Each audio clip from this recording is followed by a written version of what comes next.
बढ़िया एकदम। चलिए बहुत अच्छी बात है। मेरी आवाज प्रॉपरली पीछे तक आ रही है? आ रही है? बोलते नहीं हो? बोलते हो? थोड़ा बोल लो। आ रही है? नहीं, जवाब से तो ठीक है, मेरी आवाज आ रही है नहीं आ रही है? वो तो हमें भी पता है आरसीएम सही रहेगा और रहना भी चाहिए, क्योंकि एक अच्छा व्यापारी, एक अच्छा बिजनेसमैन वही होता है जो सबसे पहले अपने व्यापार की इज्जत करे, है या नहीं? आप दुनिया में सब कुछ कमा लोगे, पैसा कमा लोगे, प्यार कमा लोगे, लोगों की नजर में सम्मान कमा लोगे, सब कुछ कमा लोगे, लेकिन सबसे बड़ी चीज है दुआएं कमाना, क्योंकि दुआएं आसानी से मिलती नहीं। हिंदी समझ में आती प्रॉपरली? अच्छा, हाथ खड़ा करो ईमानदारी से, कितने लोग हैं जिनको हिंदी समझ में नहीं आती?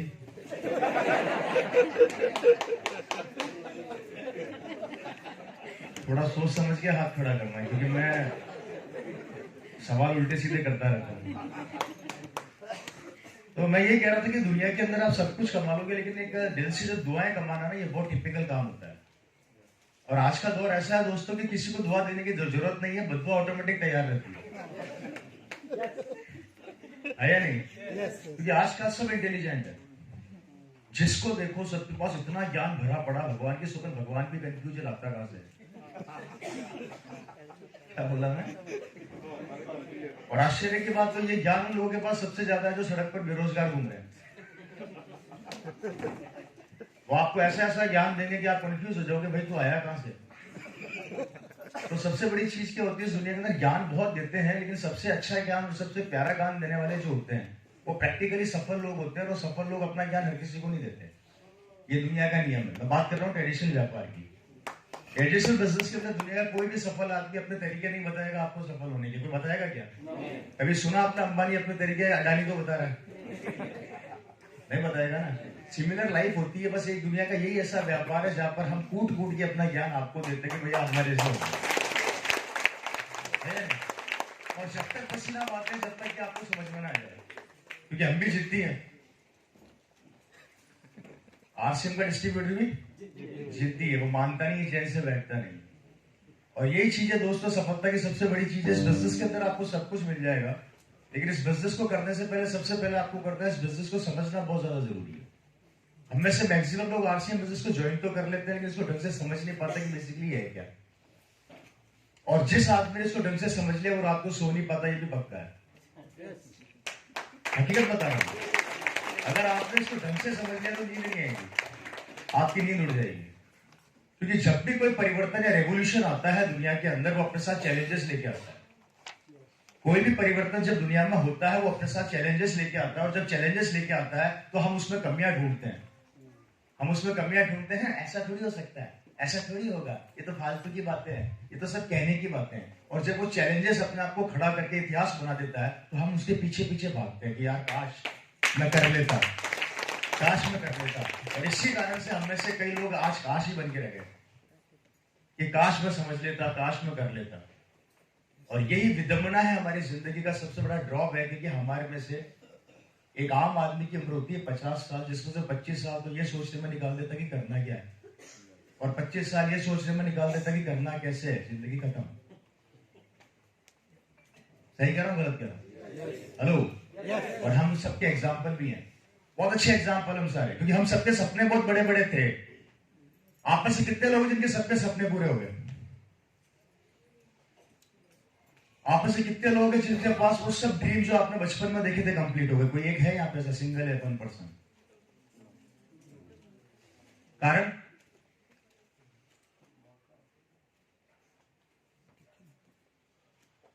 क्या कारण रहा? ऐसा चलाकर तो आएगा नहीं ना। क्या कारण है?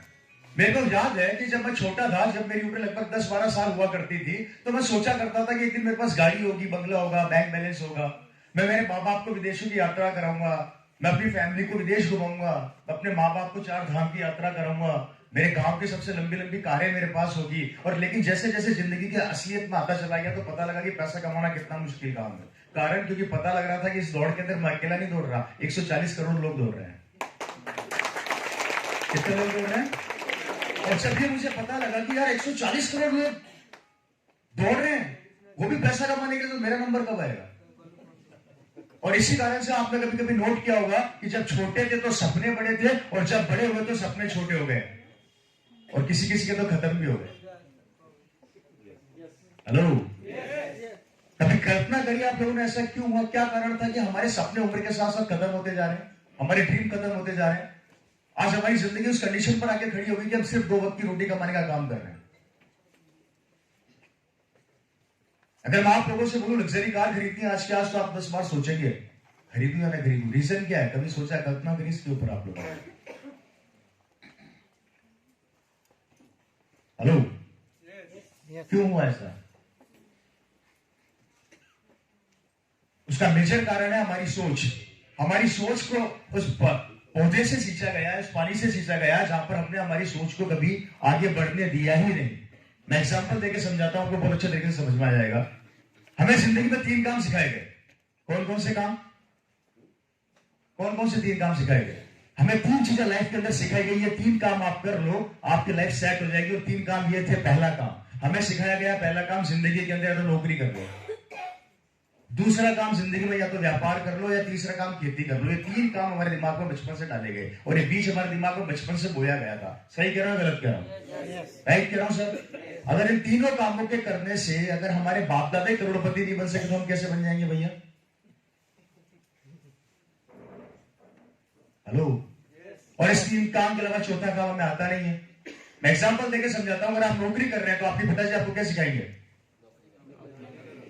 फर्क इतना है, जो 20,000 की नौकरी कर रहे हैं तो आपको 40,000 के लिए बोलेंगे। राइट या रॉन्ग? आपके पिताजी व्यापार कर रहे हैं तो आपको क्या सिखाएंगे? कि तेरे को व्यापार करना। मेरे पिताजी अगर खेती कर रहे हैं तो मुझे सिखाएंगे खेती। तीनों में हर चीज कंडीशन आ जाती है। नौकरी चाहे प्राइवेट हो या गवर्नमेंट की हो, व्यापार किसी भी तरह का हो, और खेती किसी भी तरह की हो, सब कुछ इसमें कवर हो जाता है। अगर इन तीनों काम को करने से जो हमारे बाप दादा ने हमें सिखाया वही करोड़पति नहीं बन सके तो हम कैसे बन जाएंगे? कभी सोचा आप लोगों ने? हमारे दिमाग में एक चीज डाल दी गई कि मेहनत करो, जितनी मेहनत करोगे उतना पैसा कमाओगे, जितना हार्ड वर्क करोगे उतना पैसा कमाओगे। अगर मेहनत करने से करोड़पति बना जाता, मेहनत करने से पैसे वाला बना जाता, तो सड़क पर रिक्शा चलाने वाला करोड़पति होता। क्यों नहीं है? क्यों नहीं है? इसका मतलब यह समझ में आ गया कि मेहनत करने से मात्र करोड़पति नहीं बना जा सकता। और मैं एक बात बोला करता हूं कि गर्दन से नीचे का हिस्सा जब तक काम में लोगे मजदूर कहलाओगे, और गर्दन से ऊपर का हिस्सा काम में लेने लग जाओगे तो पैसे वाला बन जाओगे। लेकिन हम गर्दन से नीचे का हिस्सा काम में लेते हैं। हम कौन सा हिस्सा काम में लेते हैं? गर्दन से नीचे का हिस्सा। अब तीनों की विडंबना दिखा देता हूं आपको क्या क्या है। मेरी बात समझ में आ रही है? बोर तो नहीं हो रहे? हाथ खड़ा करो ईमानदारी से, कितने लोग जो बोर हो रहे हैं? 3 चीजें देखिए। मैंने सबसे पहले बात की थी नौकरी की। Right sir? नौकरी ये एक ऐसी चीज है जिसके पीछे हम सब भाग रहे हैं। Right sir? अब आप मुझे एक बात आता आंसर दीजिए। आपके यहाँ की गवर्नमेंट ने वैकेंसी निकाली 1,000 की। बच्चे एग्जाम कितने देते हैं? 1 लाख। अच्छा, मुझे कौन सी अखबार की कटिंग लाके दे दो जिसमें 1,000 में मात्र 1 लाख बच्चे बैठे हैं। 1 करोड़ एग्जाम्पल के फिगर में ले लेते हैं 10,000। कितने? क्योंकि ज्यादा मोटा फिगर लूंगा तो रात को नींद नहीं आएगी आप लोगों को। ठीक है सर? नौकरी कितनों को मिलेगी? 10,000 में से 1,000 निकालो, कितने बच गए? इनका क्या होगा?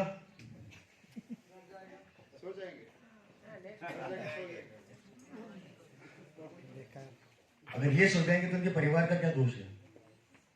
और कब तक सोएंगे? क्या सोने के लिए पैदा हुए हैं क्या?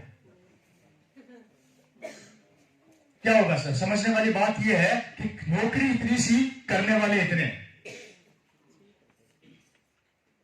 कॉम्पिटिशन इतना ज्यादा पैदा हो चुका है कि काम तो एक है, करने वाले अनेक है। किस किस को काम दोगे और कौन सी सरकार देगी? बार बार हम सरकार को दोष देते हैं, नौकरी लाओ नौकरी लाओ नौकरी लाओ। सरकार बोलती कहां से लाओ? तुम तो रुक ही नहीं रहे हो। तुम तो है जी। 9,000 थे, पता लगा भैया अगले स्कूल के कॉलेज के बच्चे निकल के 1,000 और आ गए। हम भी तो है लाइन में। कितने वापिस हो गए? फिर पता लग रहा है काम 1000 रुपये मिल रहा है, बाकी वापस 9000, फिर आगे पता लगा 2000 और आ गए, क्योंकि जनसंख्या तो बढ़ती जा रही है ना। ये हो गए 11000। अब मुझे बताओ, हम तो तेजी से बढ़ते जा रहे हैं पर काम तो उतरा का उतरा है। कैसे होगा, कैसे हम सेट करेंगे? जल्दी से पकड़ लो, से जाने वाला। हेलो, ये है नौकरी की असलियत। Hello, right sir. इसको मैं आगे डेप्थ में और आगे बताऊंगा आपको। ये पिक्चर क्लियर हो गई आप लोगों के दिमाग में? इसका मतलब ये हो गया कि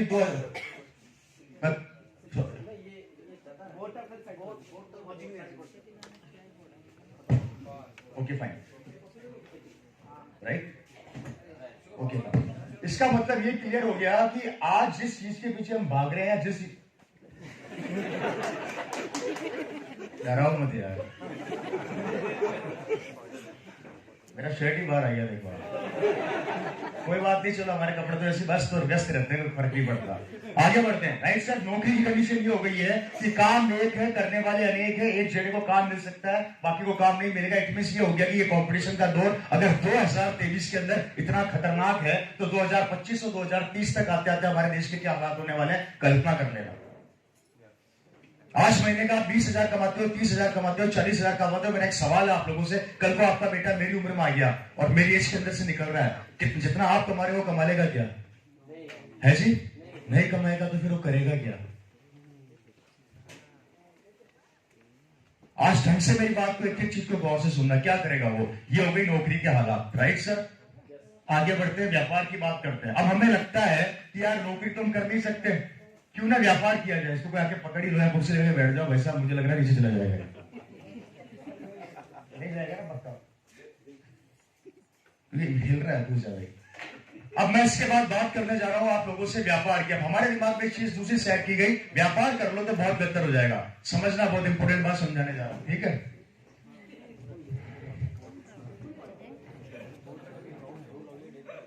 Second point is most important point, that's called a व्यापार ट्रेडिशनल बिजनेस। हम क्या करते हैं, कुछ समय बाद हम ये सोचते हैं कि क्यों ना फैमिली को व्यापार करा दिया जाए, बच्चे को व्यापार करा दिया जाए। राइट या रॉन्ग? ठीक है। 2023 चल रहा है, आपने ये व्यापार मार्केट में दुकान खोली। समझना मेरी बात। Right sir. आपने 50 लाख रुपया लगा के दुकान खोली। ये 50 लाख रुपया, क्योंकि हम मिडिल क्लास लोग फैमिली से बिलोंग करते हैं, कोई अपनी जमीन बेच के लाया होगा, इसने बैंक से लोन लिया होगा, इसने अपने मकान को गिरवी रखा होगा, ये बड़ी मुश्किल से पैसा इकट्ठा करके इसने मार्केट में दुकान खोली कि इस दुकान के भरोसे मैं अपने परिवार का पेट पालूंगा। यही सोच के हर आदमी दुकान खोलता है। सही कह रहा हूं, गलत कह रहा हूं? हेलो, ये 50 लाख आपके लिए बहुत बड़ा फिगर है, हमारे लिए बहुत बड़ा फिगर है। एक आदमी जो 1990 से व्यापार कर रहा है, जिसकी ऑलरेडी मार्केट में दुकान है, जो इस व्यापार का पूरा नाम मगरमच्छ है, और आप इस बिजनेस की नई मछली है। ये कौन है? और आप कौन है? ये मगरमच्छ आपको टिकने देगा क्या मार्केट में?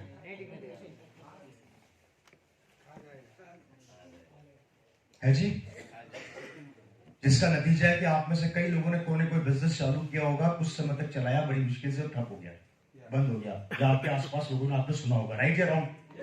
आपका इसने 50 लाख का लॉस खा लिया, इससे कोई फर्क नहीं पड़ा, क्योंकि 1990 का मगरमच्छ है और हम 2023 के बच्चे हैं। इसने थोड़ा पैसा अपना खर्च किया, हमारे पूरे 50 लाख के बिजनेस को चौपट कर दिया, हम लोग सड़क पर आ गए, हम खत्म हो गए। अब मुझे बताइए, ये पुराने मगरमच्छ हमें जीने नहीं देंगे, ये पुराने मगरमच्छ हमें आगे बढ़ने नहीं देंगे। कॉम्पिटिशन बहुत ज्यादा हो गया और खेती हम कर नहीं सकते। अब ऑप्शन क्या बचा हमारे पास? कोई चौथा ऑप्शन है तो हमें बता दो यार।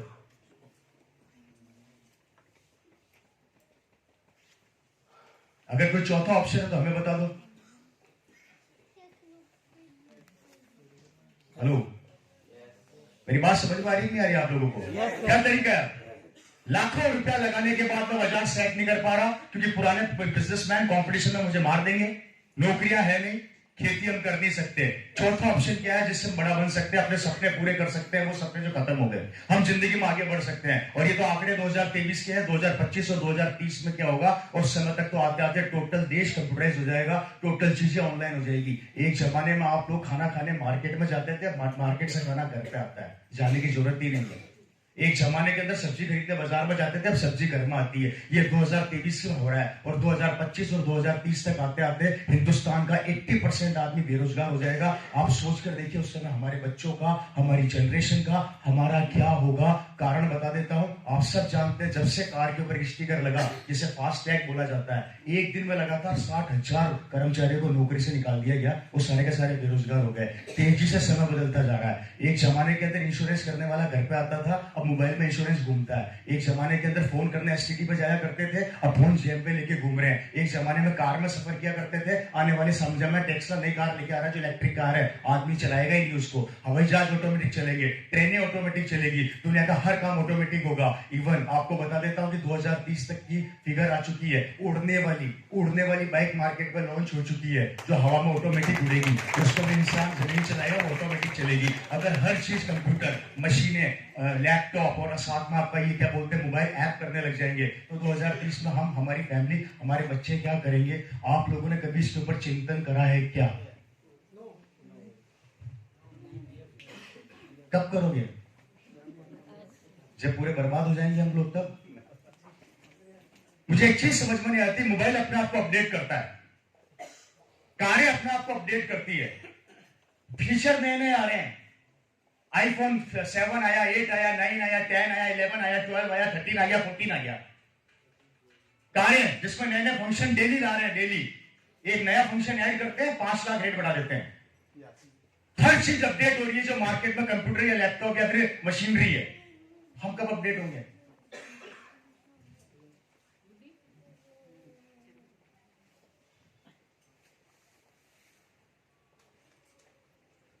हम कब अपडेट होंगे सर? वही पुराने डर्रे के ऊपर जिंदगी चल रही है। सोचने से पैसे वाले बन जाएंगे तो सपना भूल जाओ, दिमाग से निकाल दो गलतफहमी। अपडेट होना बहुत जरूरी है। माफी चाहता हूं, उनमें से कोई भी अपडेट नहीं है आज की तारीख में। है ना? कौन है? आरसीएम में ज्वाइन करके। आरसीएम की बात अभी करी क्या? पहले जिंदगी तो समझ लो। आरसीएम तो बाद में समझाऊंगा। जो पहले दिमाग के अंदर गंदगी भरी पड़ी उसको तो निकाल दो, जो कचरा यहाँ पे पहले से भरा पड़ा वो निकाल दो, उसके बाद आरसीएम घुसाऊंगा। पहले ऑपरेशन कर रहा हूँ दिमाग का, पहले ऑपरेशन कर रहा हूँ, उसके बाद आरसीएम घुसाऊंगा। पहले पता तो लगे जिंदगी क्या है। यहाँ पर आके मैं भी फूफा कर देता कि यार मेरे पापा ने ये किया, मेरी इतनी इनकम है, टाटा बाय बाय ज्वाइन कर लो, और उसके बाद 2 ज्वाइन करा लो, 4 ज्वाइन करा लो, और ये टारगेट पूरे कर लो, वो टारगेट पूरे कर लो, टाटा बाय बाय जय हो। मेरे से नहीं होता। अपन नाना पाटेकर के फैन है, सीधा आते हैं, पॉइंट टू पॉइंट बात करते हैं, रवाना हो जाते हैं। समझ में आ गई तो जिंदगी बदल जाएगी, नहीं तो टाटा बाय बाय। रवि की तो बदल गई, रवि की तो बदल गई। यहां पर मैं मेरे लिए नहीं आया। आज अपने घर से 2000 किलोमीटर दूर यहाँ पर बैठा हूं, तो इसलिए नहीं बैठा कि मुझे अपने सपने पूरे करने मेरे तो हो गए। मैं यहाँ पर इसलिए बैठा हूं कि हर घर में एक रवि शर्मा हूं। लेकिन आपका साथ चाहिए, आपका साथ चाहिए और आपका हाथ चाहिए। मेरा अकेले से कुछ नहीं होगा। डिसीजन आज आपको लेना है और गलत पे दिमाग से निकाल देना। अगर मैं नहीं करूंगा तो आरसीएम बंद हो जाएगी। बहुत लोग गलत पे भी लेके बैठते हैं कि मैं नहीं करूंगा तो आरसीएम। भैया अगली मीटिंग में रामलाल फिर आने वाला है, वो ज्वाइन कर लेगा। मेरे पिताजी भी अकेले चले थे तब लोग बोलते थे नहीं चलेगी नहीं चलेगी। आज 22 साल हो गए, अभी भी चल रही है। 500 प्रोडक्ट हो गए, अभी भी लोग बोलते नहीं चलेगी। तो फिर चलती कैसे? फिर चलने की परिभाषा क्या होती है? आगे बड़े बोर तो नहीं हो रहे आप लोग? समझ में आ रही मेरी बात दोस्तों? इसी कारण से दुनिया 2 पार्ट में बट गई। हेलो, अब आता हूं पॉइंट पे।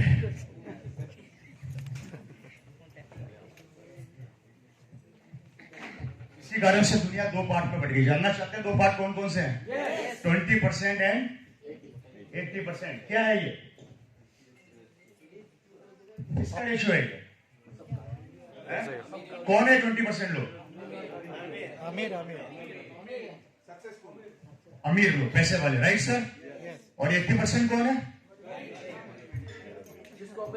जो आप और हम है, राइट सर? अब मैं दोनों की कहानी समझाने जा रहा हूं, ध्यान से समझना। ये 20% लोग कौन है दोस्तों? ये 20% वो लोग हैं जो आज पैसे वाले हैं।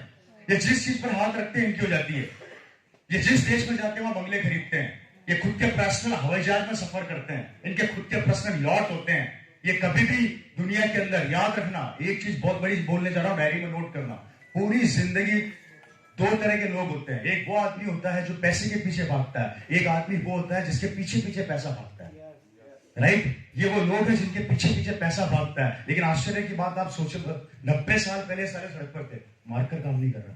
90 साल पहले सारे ये लोग सड़क पर थे। आज से 90 साल पहले ये सारे लोग सड़क के ऊपर हुआ करते थे।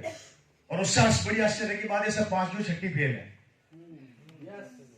उससे बड़ी आश्चर्य की बात कि हम लोग अपने बच्चों के ऊपर लाखों रुपया खर्च करते हैं एजुकेशन पे और इनका नौकर बनाते हैं। Right sir? 90 साल पहले ये सारे लोग सड़क पे हुआ करते थे, लेकिन आज की तारीख में मिलियनेयर है। जानना चाहते हैं ऐसे क्यों हुआ? इसके 3 मेजर कारण है। अगर वो 3 मेजर कारण आप लोगों ने समझ लिए तो आपकी जिंदगी बदल जाएगी। जानना चाह रहे हैं 3 मेजर कारण कौन है? पहला कारण, इन लोगों ने सबसे पहला कारण वो किया जिस कारण को समझाते समझाते हम लोगों को 22 साल से पसीने आ रहे हैं। क्या आ रहे हैं?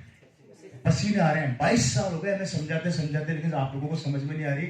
इन्होंने सबसे पहला 20% लोगों ने क्या किया, इन्होंने ट्रैक से हटके वो काम किया जिस काम को हम आप लोगों को समझा रहे हैं, जो समझ में नहीं आ रहा। इन्होंने अपना नेटवर्क उस समय बिल्ड कर लिया था।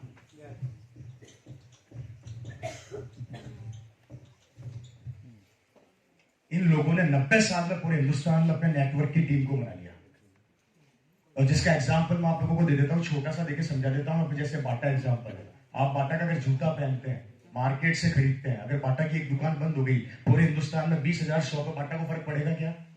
उसको पता है एक बंद होगी तो 20 खुल जाएगी। दैट्स कॉल्ड ए नेटवर्क, जो इन्होंने आज से 80-90 साल पहले ही सेट कर दिया था, जिसे आज आरसीएम समझाने का प्रयास कर रहा है 22 साल से।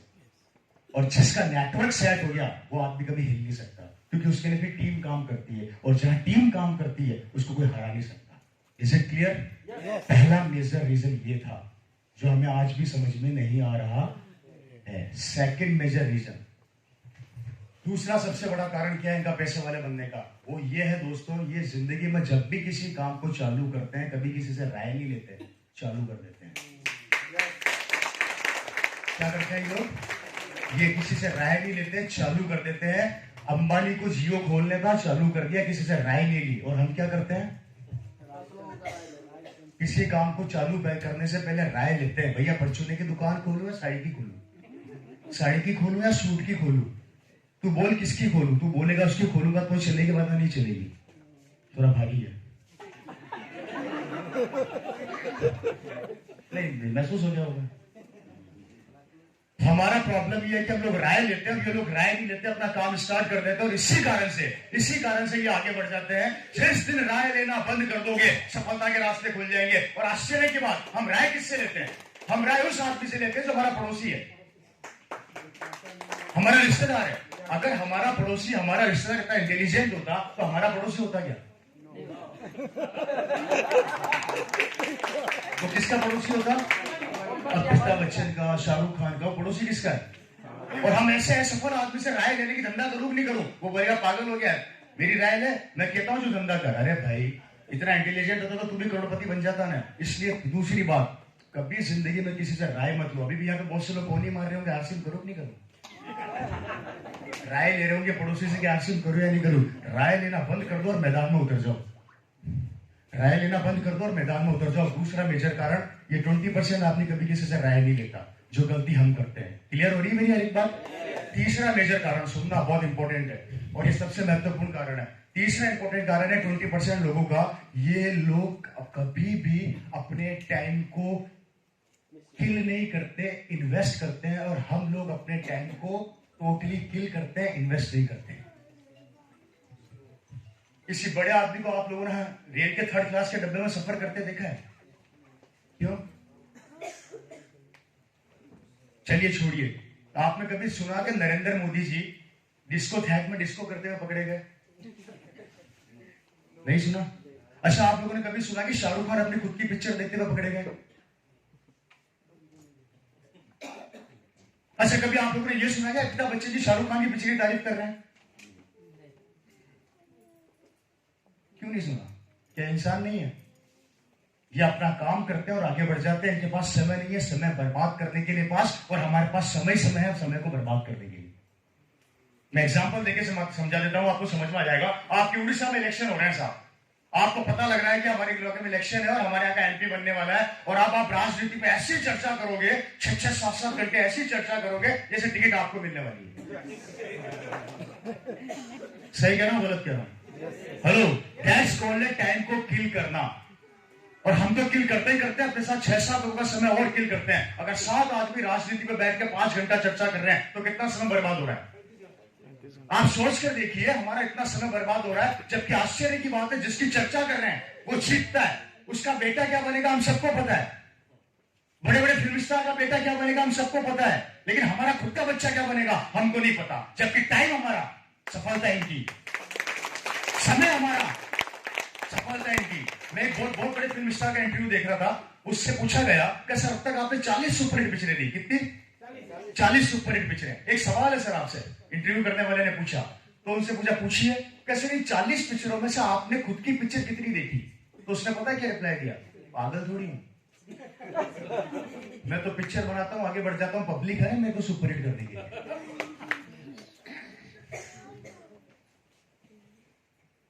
एक लड़का दिल्ली से निकलता है जिसका नाम शाहरुख खान है, जेब में 100 रुपया नहीं था, मुंबई जाता है, दिन रात मेहनत करता है, अपना नेटवर्क बिल्ड करता है, नेटवर्क बिल्ड करके उस नेटवर्क को हम लोग आगे बढ़ाते हैं, हम लोग आगे बढ़ा के शाहरुख खान को आज की तारीख में 5,000 करोड़ का मालिक बना देते हैं, पिक्चरें हम देखते हैं, तालियां हम बजाते हैं। आप में से किसके पास 5,000 करोड़ रुपए अब तक आए? और जिसको हम सुपरहिट बनाते हैं खुद के पर्सनल हवाई जहाज में घूम रहा है। हमारे पास कितने हवाई जहाज हैं? लगभग 40 साल से उस आदमी को स्टार बना दिया हम लोगों ने, बोल बोल के हम कितने स्टार बने। कब तक अपने समय को किल करेंगे?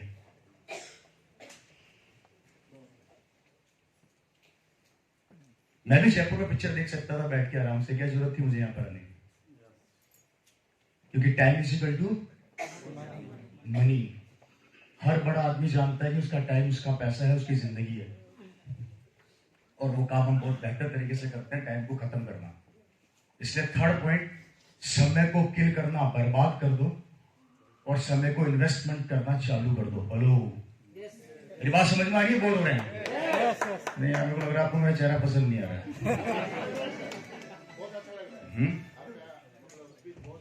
नहीं, स्पीच सुनने के लिए नहीं, मैं महात्मा थोड़ी हूं यार। मैं जिंदगी की कड़वा सत्य आपके सामने रखने जा रहा हूं, जिसको हम जानकर भी अनजान बन रहे हैं, और यार नुकसान किसी और का नहीं कर रहे, खुद को कर रहे हैं। क्योंकि समय, दुनिया में 2 चीजें ऐसी जो कभी नहीं रुक सकती, पहला तो समय,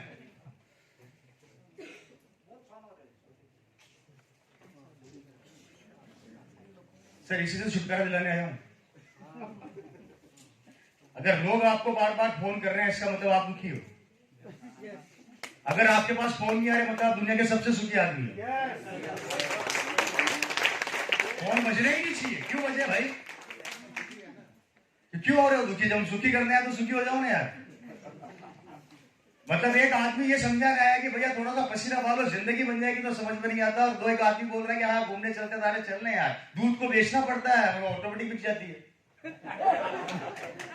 दूध को तो घर जाके चल बेचना पड़ता है, और इसको बेचना पड़ता है यार। शाम को मंदिर से भीड़ मैंने वहां देखी है, भगवान भी इंतजार करता है मेरे द्वार कोई तो आए, और दूसरे के द्वार पे इतनी भीड़ रहती है, रुक जा पहले मेरा नंबर आने दे यार। गंदी चीज को बेचना नहीं पड़ता, ऑटोमेटिक बिकती है। उल्टी चीजों को सेल नहीं करना पड़ता, ऑटोमेटिक सेल हो जाती है। और अच्छी चीजों को बेचते बेचते सारा पसीना निकल जाता है। 22 साल से पर समझ में नहीं आता। समझ जाओ मेरे भाई। तो ये 3 मेजर रीजन है जिस कारण से ये लोग पैसे वाले बन गए। अब हम इस कैटेगरी में तो नहीं है, ये तो कंफर्म हो गया, ठीक है?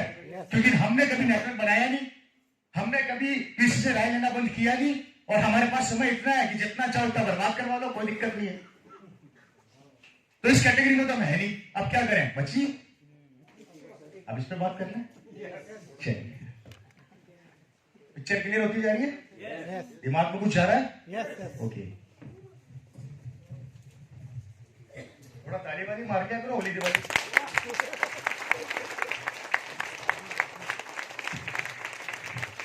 इतने सीरियस रह के काम करोगे तो सफलता नहीं मिलेगी मेरे भाई। थोड़ा मुस्कुराते रहो, हंसते रहो। Hello, right sir. अब मैं बात करता हूँ 80% की आपकी और हमारी जिंदगी की।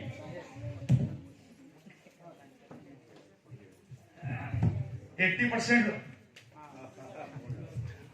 ये दोनों बर्बाद हो गए। 80% लोग जो आप और हम, राइट सर, हम है मिडिल क्लास फैमिली से बिलोंग करने वाले लोग।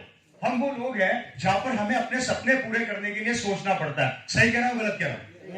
हेलो, जहां पर हम हमारे ड्रीम्स को पूरा करने के लिए हमें 4 बार सोचना पड़ता है, करें या ना करें। और इस 80% को 3 कैटेगरी में बांट दिया गया। कितनी कैटेगरी में? ये 3 कैटेगरी। पूरा हिंदुस्तान 80% की पीपल 3 कैटेगरी में बढ़ गया, नंबर 1, नंबर 2 एंड नंबर 3। ये वो 3 कैटेगरी है दोस्तों जिसमें पूरा विश्व बढ़ चुका है, पूरा हिंदुस्तान बढ़ चुका है, जो 80% में आता है, जो आपकी और हमारी जिंदगी है। अभी 80% लोग और इनकी जिंदगी हम समझ लेते हैं। हेलो, सबसे पहले मैं बात करता हूं इस आदमी की 80% की पहली कैटेगरी। 80% की, थोड़ा ध्यान मेरी तरफ दीजिए, मेरी बात क्लियर हो रही है आप लोगों को? 80% की पहली कैटेगरी कौन कौन सी होती है जानना चाहते हैं? ये पहली कैटेगरी दोस्तों वो कैटेगरी होती है, हमारे बीच बैठी है, यहाँ पे हमारे बीच बैठी है, और जो बैठे हैं ना, अपनी जिंदगी में झांक कर देख लेना क्या कर रहे हो।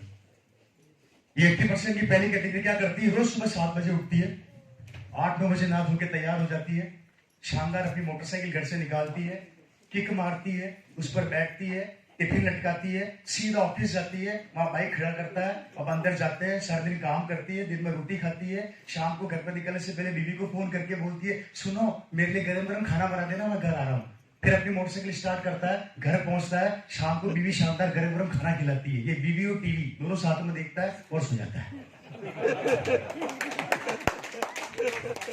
क्या करता है? बीवी और टीवी दोनों साथ में देखता है और सो जाता है। डेली इसका यही रूटीन होता है, सुबह 7 बजे उठेगा, ऑफिस जाएगा, घर आएगा, बीवी को फोन करेगा, खाना बना दे, घर पहुंचता है और सो जाता है। 20 से 25 हजार इसको महीने की सैलरी मिलती है, उसमें खुश है, सारे सपने साइड में, सारी जिंदगी साइड में, कोई मतलब नहीं सपनों से, कोई लेना देना नहीं ड्रीम से। हेलो, इसको बोल दो कार खरीद ले, टेंशन हो जाती है, कार बजट बिगड़ जाएगा। बेटा बोलता है मोटरसाइकिल ले लो, बजट बिगड़ जाएगा। ये पूरी जिंदगी भागकर 4 से 5 लाख रुपए इकट्ठा करता है। इकट्ठा करने के बाद भुवनेश्वर में एक छोटी सी जमीन का टुकड़ा देखता है, वहां टुकड़ा खरीद के एक छोटा सा, और उसके बाद लोन लेता है, लोन लगा के उस पर मकान बनाता है, लोन चुकाता रहता है पूरी जिंदगी। और पता क्या बोलता है? मैंने बहुत बड़ा काम कर लिया।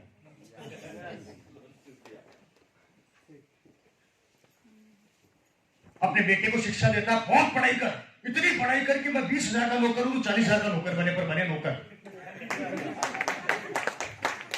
सही कह रहा हूं गलत कह रहा हूं?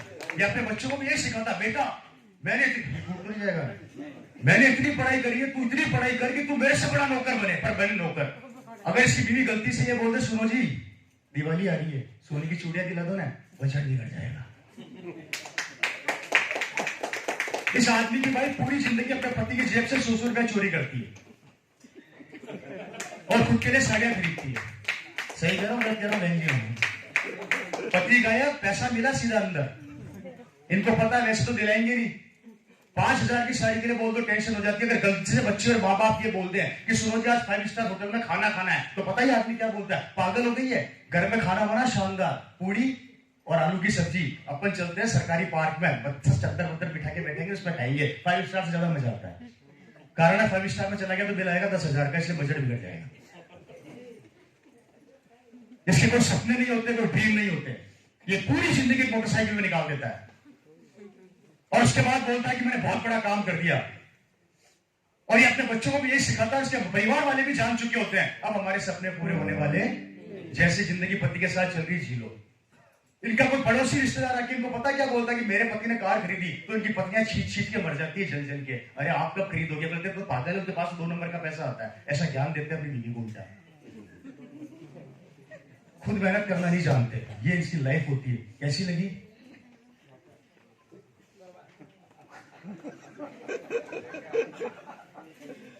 कैसी लगी?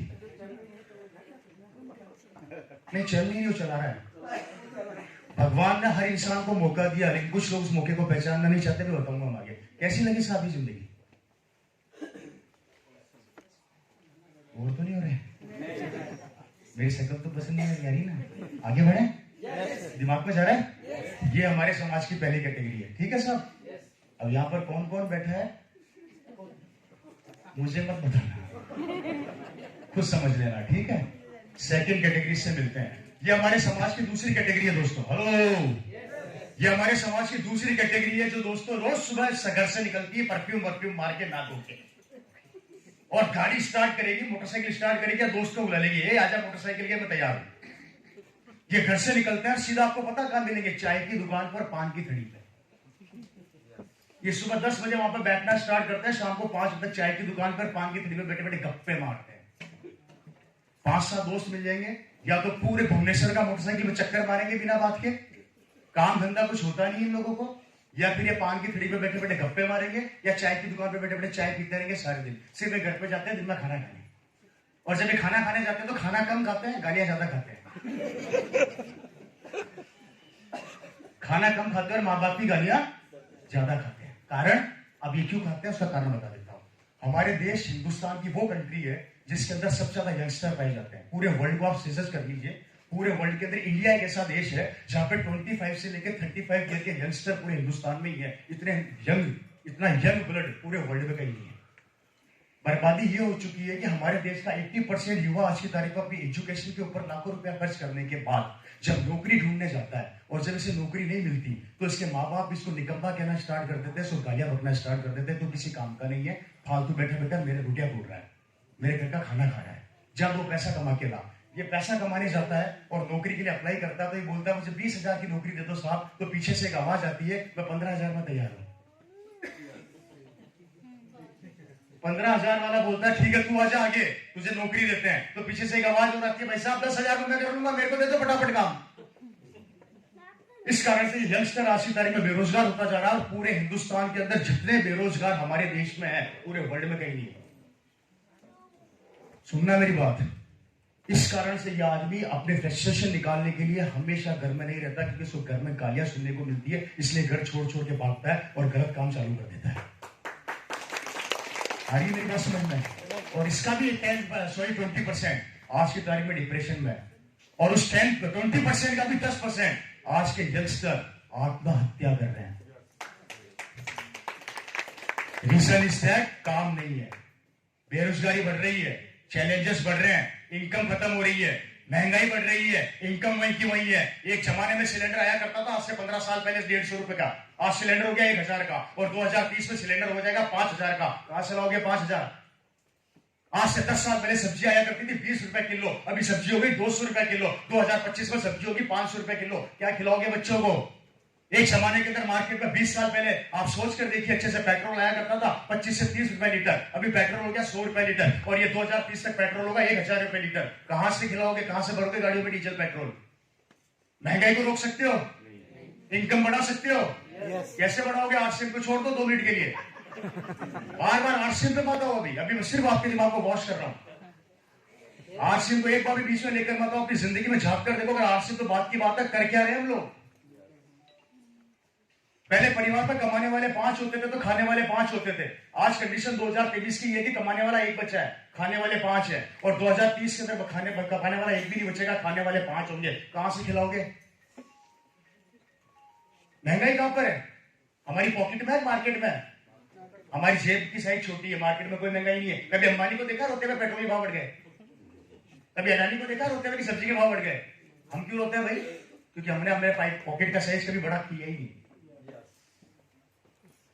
मैंने कभी किसी बड़े आदमी को नहीं देखा रोते हुए। अमिताभ बच्चन रोएगा? पेट्रोल बहुत महंगा हो गया, 4 गाड़ी भेज दो। हम इसलिए रोते हैं क्योंकि हमने अपनी पॉकेट के साइज को भी बढ़ाने की सोची नहीं। और हमने किसने रोका हमारे को? आप जानना चाहते हैं हमें किसने रोका? जानना चाहते हैं? हमने खुद ने अपने आप को रोक दिया। मैं बताऊंगा आगे। हेलो, ये बात समझ में आ रही है? ये है हमारा दूसरा वो आदमी तबके का जो बर्बाद हो रहा है, और इसमें यंगस्टर है। बुरा मत मानना मेरे दोस्तों, तो इसमें आप और आपका बच्चा तो नहीं है कहीं, और अगर है तो उसके बारे में क्या सोचा? चिंता मत करना, चिंतन करना। और अगर मेरी बातें समझ में नहीं आई तो धोखा मुझे नहीं दोगे, अपने आप को दोगे। मैं तो बोल के निकल जाऊंगा, मैं तो समझा के चला जाऊंगा। समझना नहीं समझना आपको है। हेलो, बात समझ में आ रही है? तीसरी कैटेगरी से मिलते हैं।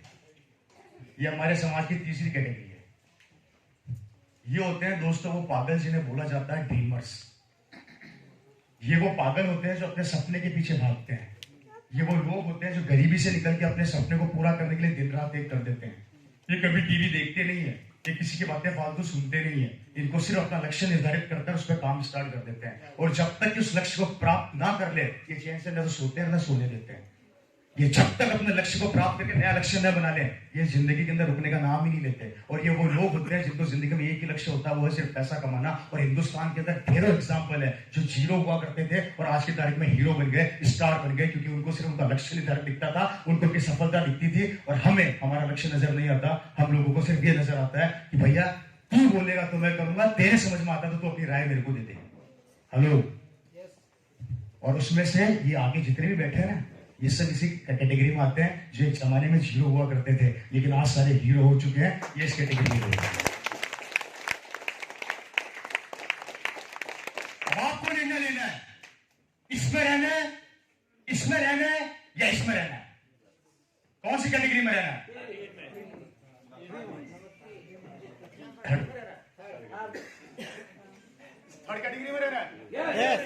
किसको धोखा दे रहे हो?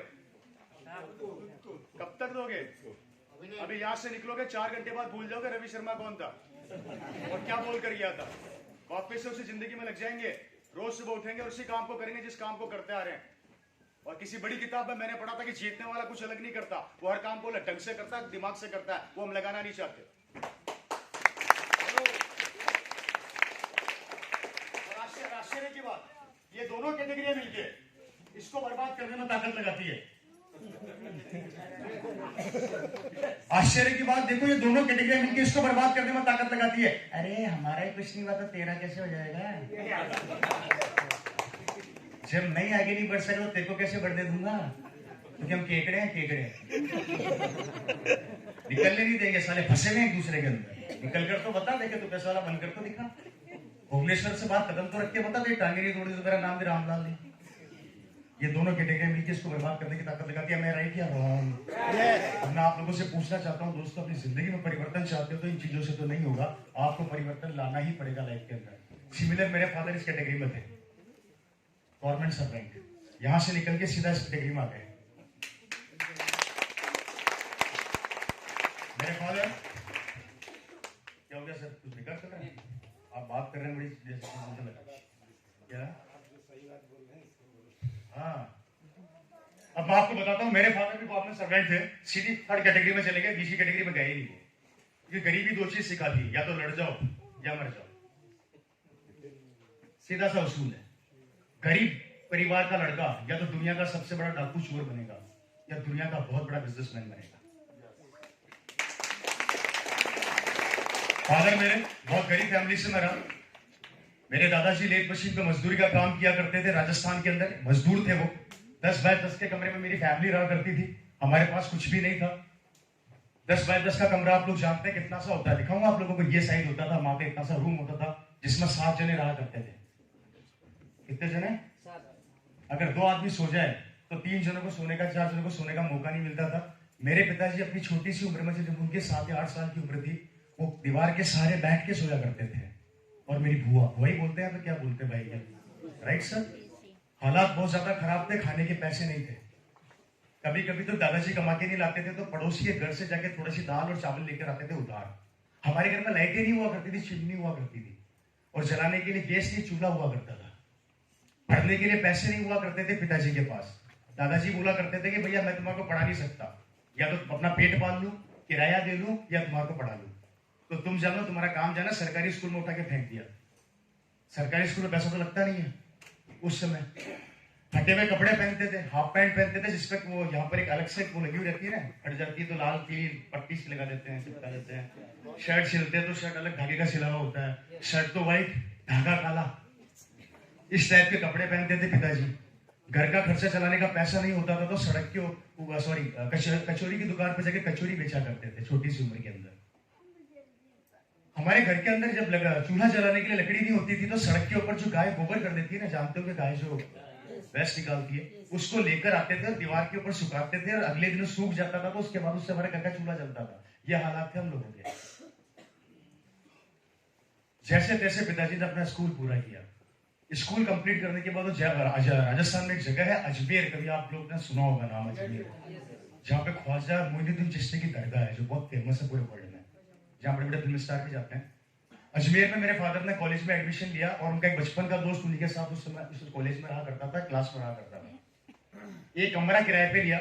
उस कमरे का किराया देने के पैसे भी मेरे पिताजी के पास नहीं होते थे, तो उस दोस्त को बोला भैया तेरे को मेरे को अपने साथ रखना है तो रख ले, नहीं तो मैं फुटपाथ पे जाके किसी होटल में जाके कचौरी की दुकान कचौरी से बेचूंगा और वहीं पे सो जाया करूंगा, सुबह कॉलेज आ जाया करूंगा। तो दोस्त ने बोला नहीं तू मेरे साथ रह ले। पिताजी दोस्त के साथ रहना स्टार्ट कर दिया, कॉलेज में पढ़ाई स्टार्ट करी, कॉलेज में पढ़ाई करी, करते गए। जिंदगी के अंदर कॉलेज के समय भी उन्होंने खूब कचौरी बेची। दादाजी ने जिंदगी में मेरे फादर को 1 रुपया नहीं भेजा कि तू जाके ये रुपया ले ले पढ़ाई कर। उन्होंने सब कुछ अपने खर्चे से चलाया।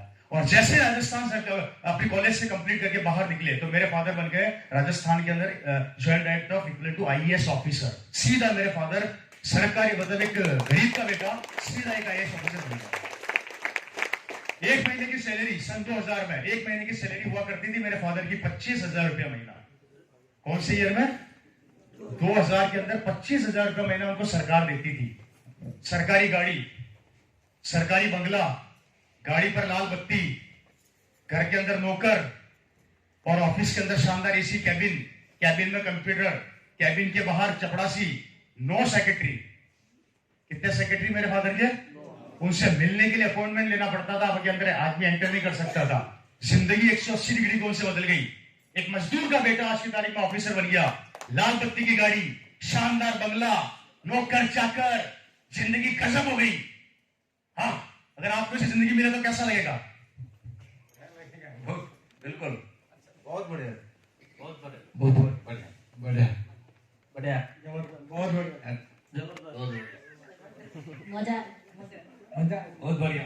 सबको मजा आ जाएगा? क्यों आएगा भाई? क्यों आएगा?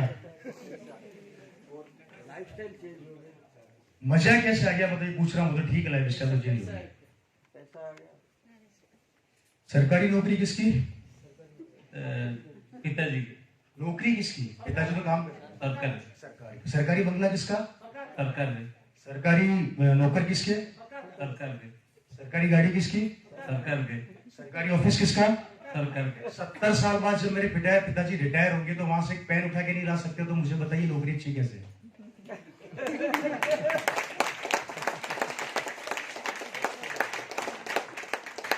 बताइए ना। जो आदमी 70 साल में पहले मेरे पिताजी को ऐसे सलाम करता था, जब वो रिटायर होंगे तो वही आदमी बोलेगा चल रवाना हो गया तेरा काम, दूसरा आएगा। तो जब 70 साल अगर मैंने सरकार की गुलामी करी और उसके बाद भी एक कुर्सी वहां से मैं लेकर नहीं आ सकता, वो ऑफिस मेरा नहीं हो सकता, वो बंगला मेरा नहीं हो सकता, वो गाड़ी मेरी नहीं हो सकती, तो बढ़िया कैसे? 70 साल बाद रिटायर होंगे, सरकार पैसे देगी 70 लाख रुपए, जिसमें से 50 लाख खर्च कर दोगे घर के अंदर, 10 लाख खर्च कर दोगे बच्चों की शादी में, और 10 लाख खर्च कर दोगे एजुकेशन के ऊपर, और 80 साल की उम्र तक आता है बैंक बैलेंस हो जाएगा 0। और जब बैंक बैलेंस 0 हो जाएगा तो घर के कोने में बैठे बैठे अपनी बहू से बोलोगे, बहू एक कप चाय पिला दे। बहू बोलेगी समाओगी तो पिलाओगी, चुपचाप कोने में बैठे रहो। 70 साल की नौकरी करने के बाद भी अगर मेरा 70 साल 80 साल बाद बैंक बैलेंस 0 हो जाता है और वो नौकरी मेरी नहीं होती, वो गाड़ी मेरी नहीं होती, तो नौकरी अच्छी कैसे? मुझे ये समझाइए। आप लोग भाग रहे हैं पागलों की तरह नौकर बनने के लिए कि नौकर बना दो, नौकर बना दो। अरे 70 साल बाद हम सब की हालत खराब होने वाली है। वहां से एक पेन खरीद के नहीं ला सकते, एक पेन उठा के नहीं ला सकते। और जो ये कह रहा है कि 100 साल के हो जाओगे, जब तक नहीं मरोगे तुम्हारा पैसा बंद नहीं होने वाला, ये समझ में नहीं आती। वो 70 साल की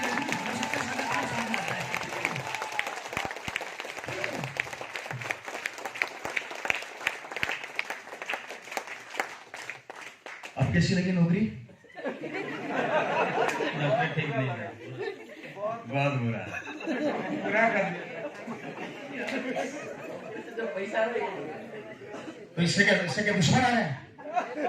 आज से महीने पैसे नहीं देता। मैं नौकरी की बात कर रहा हूँ। 70 साल आपका क्या होने वाला है? आपने जो किया आज का इतिहास है। आप महीने का 50,000 कमा लो, बैलेंस पैसा बचा के बता दो, मान जाऊंगा। ये सब कहने की बातें फिल्मों में अच्छी लगती है, प्रैक्टिकल जिंदगी कुछ और ही होती है। नौकरी अब कैसी लग रही है?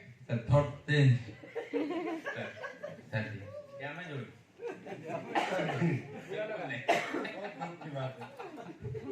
थोड़ी देर पहले तो बड़े उछल रहे थे आप लोग यहाँ, अब बेकार हो गई।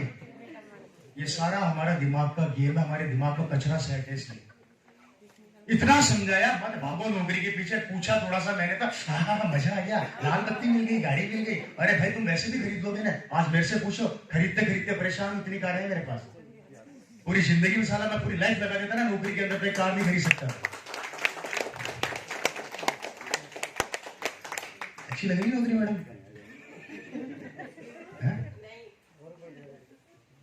खत्म। सिमिलर कोट मेरे फादर का, सब कुछ होने के बाद भी हमेशा एक बात बोला करते थे, ध्यान से सुनना। वो अपनी नौकरी से खुश नहीं थे। मेरी मम्मी उनसे पूछा करती थी दिक्कत क्या है? आपका बापू, आपके पिताजी मजदूर, और आप सबके पास लाल बत्ती की गाड़ी आ रही है, आपको भी चैन नहीं है। बोला इससे भी बड़ा करना है। क्या बोलते थे वो एक पिक्चर देखी थी मैंने बहुत पहले, ये फेसबुक पे छोटा सा सीन देखा था। वो कौन है? यूं करता नहीं क्या? झुकेगा नहीं क्या? थोड़े उस टाइप के थे मेरे पिताजी, झुकेगा नहीं। वो एक बात बोला करते थे, नोट करना डायरी के अंदर, मुझे बहुत अच्छी लगती थी वो बात। मेरे फादर एक बात बोला करते थे, अगर ओपी शर्मा कचौरी बेच के 25,000 कमा सकता है तो ये ओपी शर्मा 25 लाख भी कमा सकता है। क्या बोला मैं? ये ओपी शर्मा, आप महीने का 10,000 कमा रहे हैं, कभी 1 लाख की प्लानिंग करी? आप महीने का 25,000 कमा रहे हैं, कभी 2.5 लाख की प्लानिंग करी? आप महीने का 50,000 कमा रहे हैं, कभी 5 लाख की प्लानिंग करी? आप महीने का 1 लाख कमा रहे हैं, कभी 10 लाख की प्लानिंग करी? और आप महीने का 10 लाख कमा रहे हैं, कभी 1 करोड़ की प्लानिंग करी? करी? क्यों? किसने रोका? मैंने? पड़ोसी ने? रिश्तेदारों ने? हम अपने आप को लॉक कर देते हैं, जगह पे आकर सेटिस्फाई हो जाते हैं। हा, सरकार में 50,000 मिल रहे हैं, प्राइवेट जॉब में 60,000 मिल रहे हैं, अपनी तो निकल जाएगी। अरे 75 साल का अमिताभ बच्चन अभी भी सेटिस्फाई नहीं है, तो हम कैसे हो गए? नरेंद्र मोदी जी अभी भी सेटिस्फाई नहीं है, अभी भी उनको प्राइम मिनिस्टर बनना है, तो हम कैसे हो गए? है जी? रतन टाटा यूं चलते हैं, यूं। वो अभी भी सेटिस्फाई नहीं है, पूरे हिंदुस्तान में वर्ल्ड में घूमते हैं, हम उनसे बड़े हो गए? है जी? 60,000 की नौकरी पे ऐसे हो जाते हैं जैसे राजा बन गया। क्या जन्म 60,000 के लिए हुआ है? 60,000 कमाने के लिए हुआ है? वाह, वो तो नहीं हुआ, और उससे आगे करेंगे भी नहीं। इसको धोखा दे रहे हैं। कब तक है?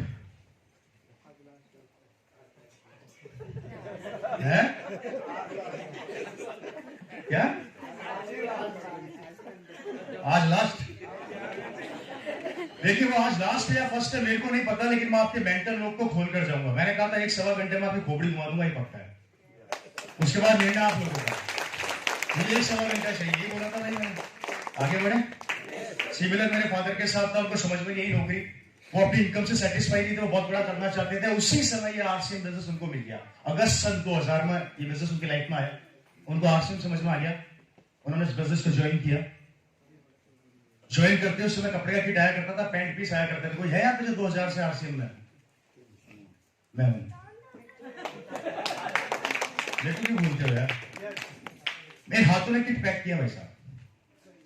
जिस आरसीएम को आज देख रहे हो ना, उस आरसीएम के 5 पैंट का किट जो 1260 रुपए का आया करता था, जमीन पर बैठ के ऐसे, मेरी माँ, मेरी बहन और मेरी दोनों सिस्टर हैं, हम सारे कपड़े पैक किया करते थे। उस समय 5 पैंटें आती थी 1260 रुपए की। आरसीएम का किट उठाया, किट उठा के पूरी कॉलोनी में आरसीएम बता दिया सबको। और सबसे अच्छी बात पता क्या हुई? जानना चाहते हो? एक ने भी ज्वाइन नहीं किया। जिसको आरसीएम बताया सब मना करते चले गए। 2 महीने हो गए, एक भी आदमी ज्वाइन नहीं किया। पिताजी ने सरकार की नौकरी को साइड में कर दिया, और जब मेरे पिताजी ना सुनते थे, उनका लेवल बढ़ जाता था। अब तो करके दिखाऊंगा बेटा। कॉलोनी में नाम बदल दिया, कॉलोनी में नाम बदल दिया, हमारा करोड़पति रख दिया। या करोड़पति जा रहे हैं भविष्य के, फादर रुके नहीं। 1 साल के अंदर 2 लाख किलोमीटर गाड़ी उन्होंने अपने हाथ से ड्राइव करके तोड़ दी। कार थी मारुति 800, नंबर नोट कर लेना, RJ14 5C 1805।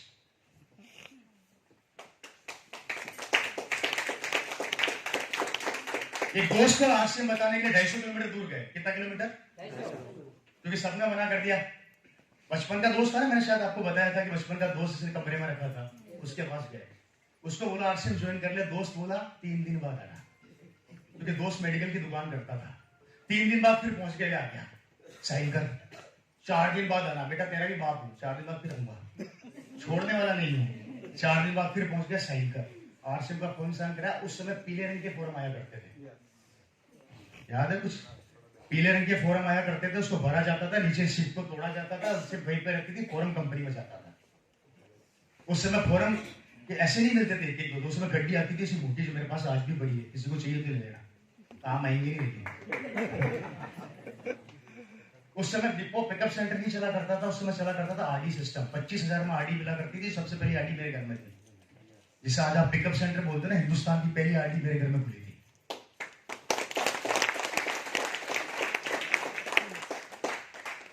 उसके पास पहुंच गया, उसको फॉर्म साइन करा दिया। उसको फॉर्म साइन कराते बोला 4 लोगों से मिला। उसने बोला दिमाग खराब हो गया, मेडिकल की दुकान कौन संभालेगा, शटर गिरा दे। अभी क्या भी चल। 4 लोगों के पास गए, 4 ने ज्वाइन कर दिया। दोस्तों समझ में आ गया बिजनेस खतरनाक है। पहले मना कर रहा था, लेकिन 4 ज्वाइन होते ही जोश बढ़ गया, काम स्टार्ट हुआ, चलते गए। पहले तो उस दोस्त के बारे में बता देता हूँ, दोस्त कौन है, जिससे उसने मना किया था और 3 बार भगाया था, जिसको जबरदस्ती ज्वाइन कराया गया था। वो दोस्त कोई नहीं, इस बिजनेस का डायमंड है मिस्टर विजेंद्र सिंह राठौड़, जिसको आप जानते हैं, जिनकी एक महीने का चेक है 25 से 30 लाख रुपए। एक जमाने में मेडिकल की दुकान पे ऐसे बुलाते थे ग्राहक को, आजा आजा आजा आजा आजा, और आज लोटो की गड्डी पे सोते हैं। नेट वर्थ मेरे हिसाब से 80-90 करोड़ की है आज की तारीख में आरसीएम से।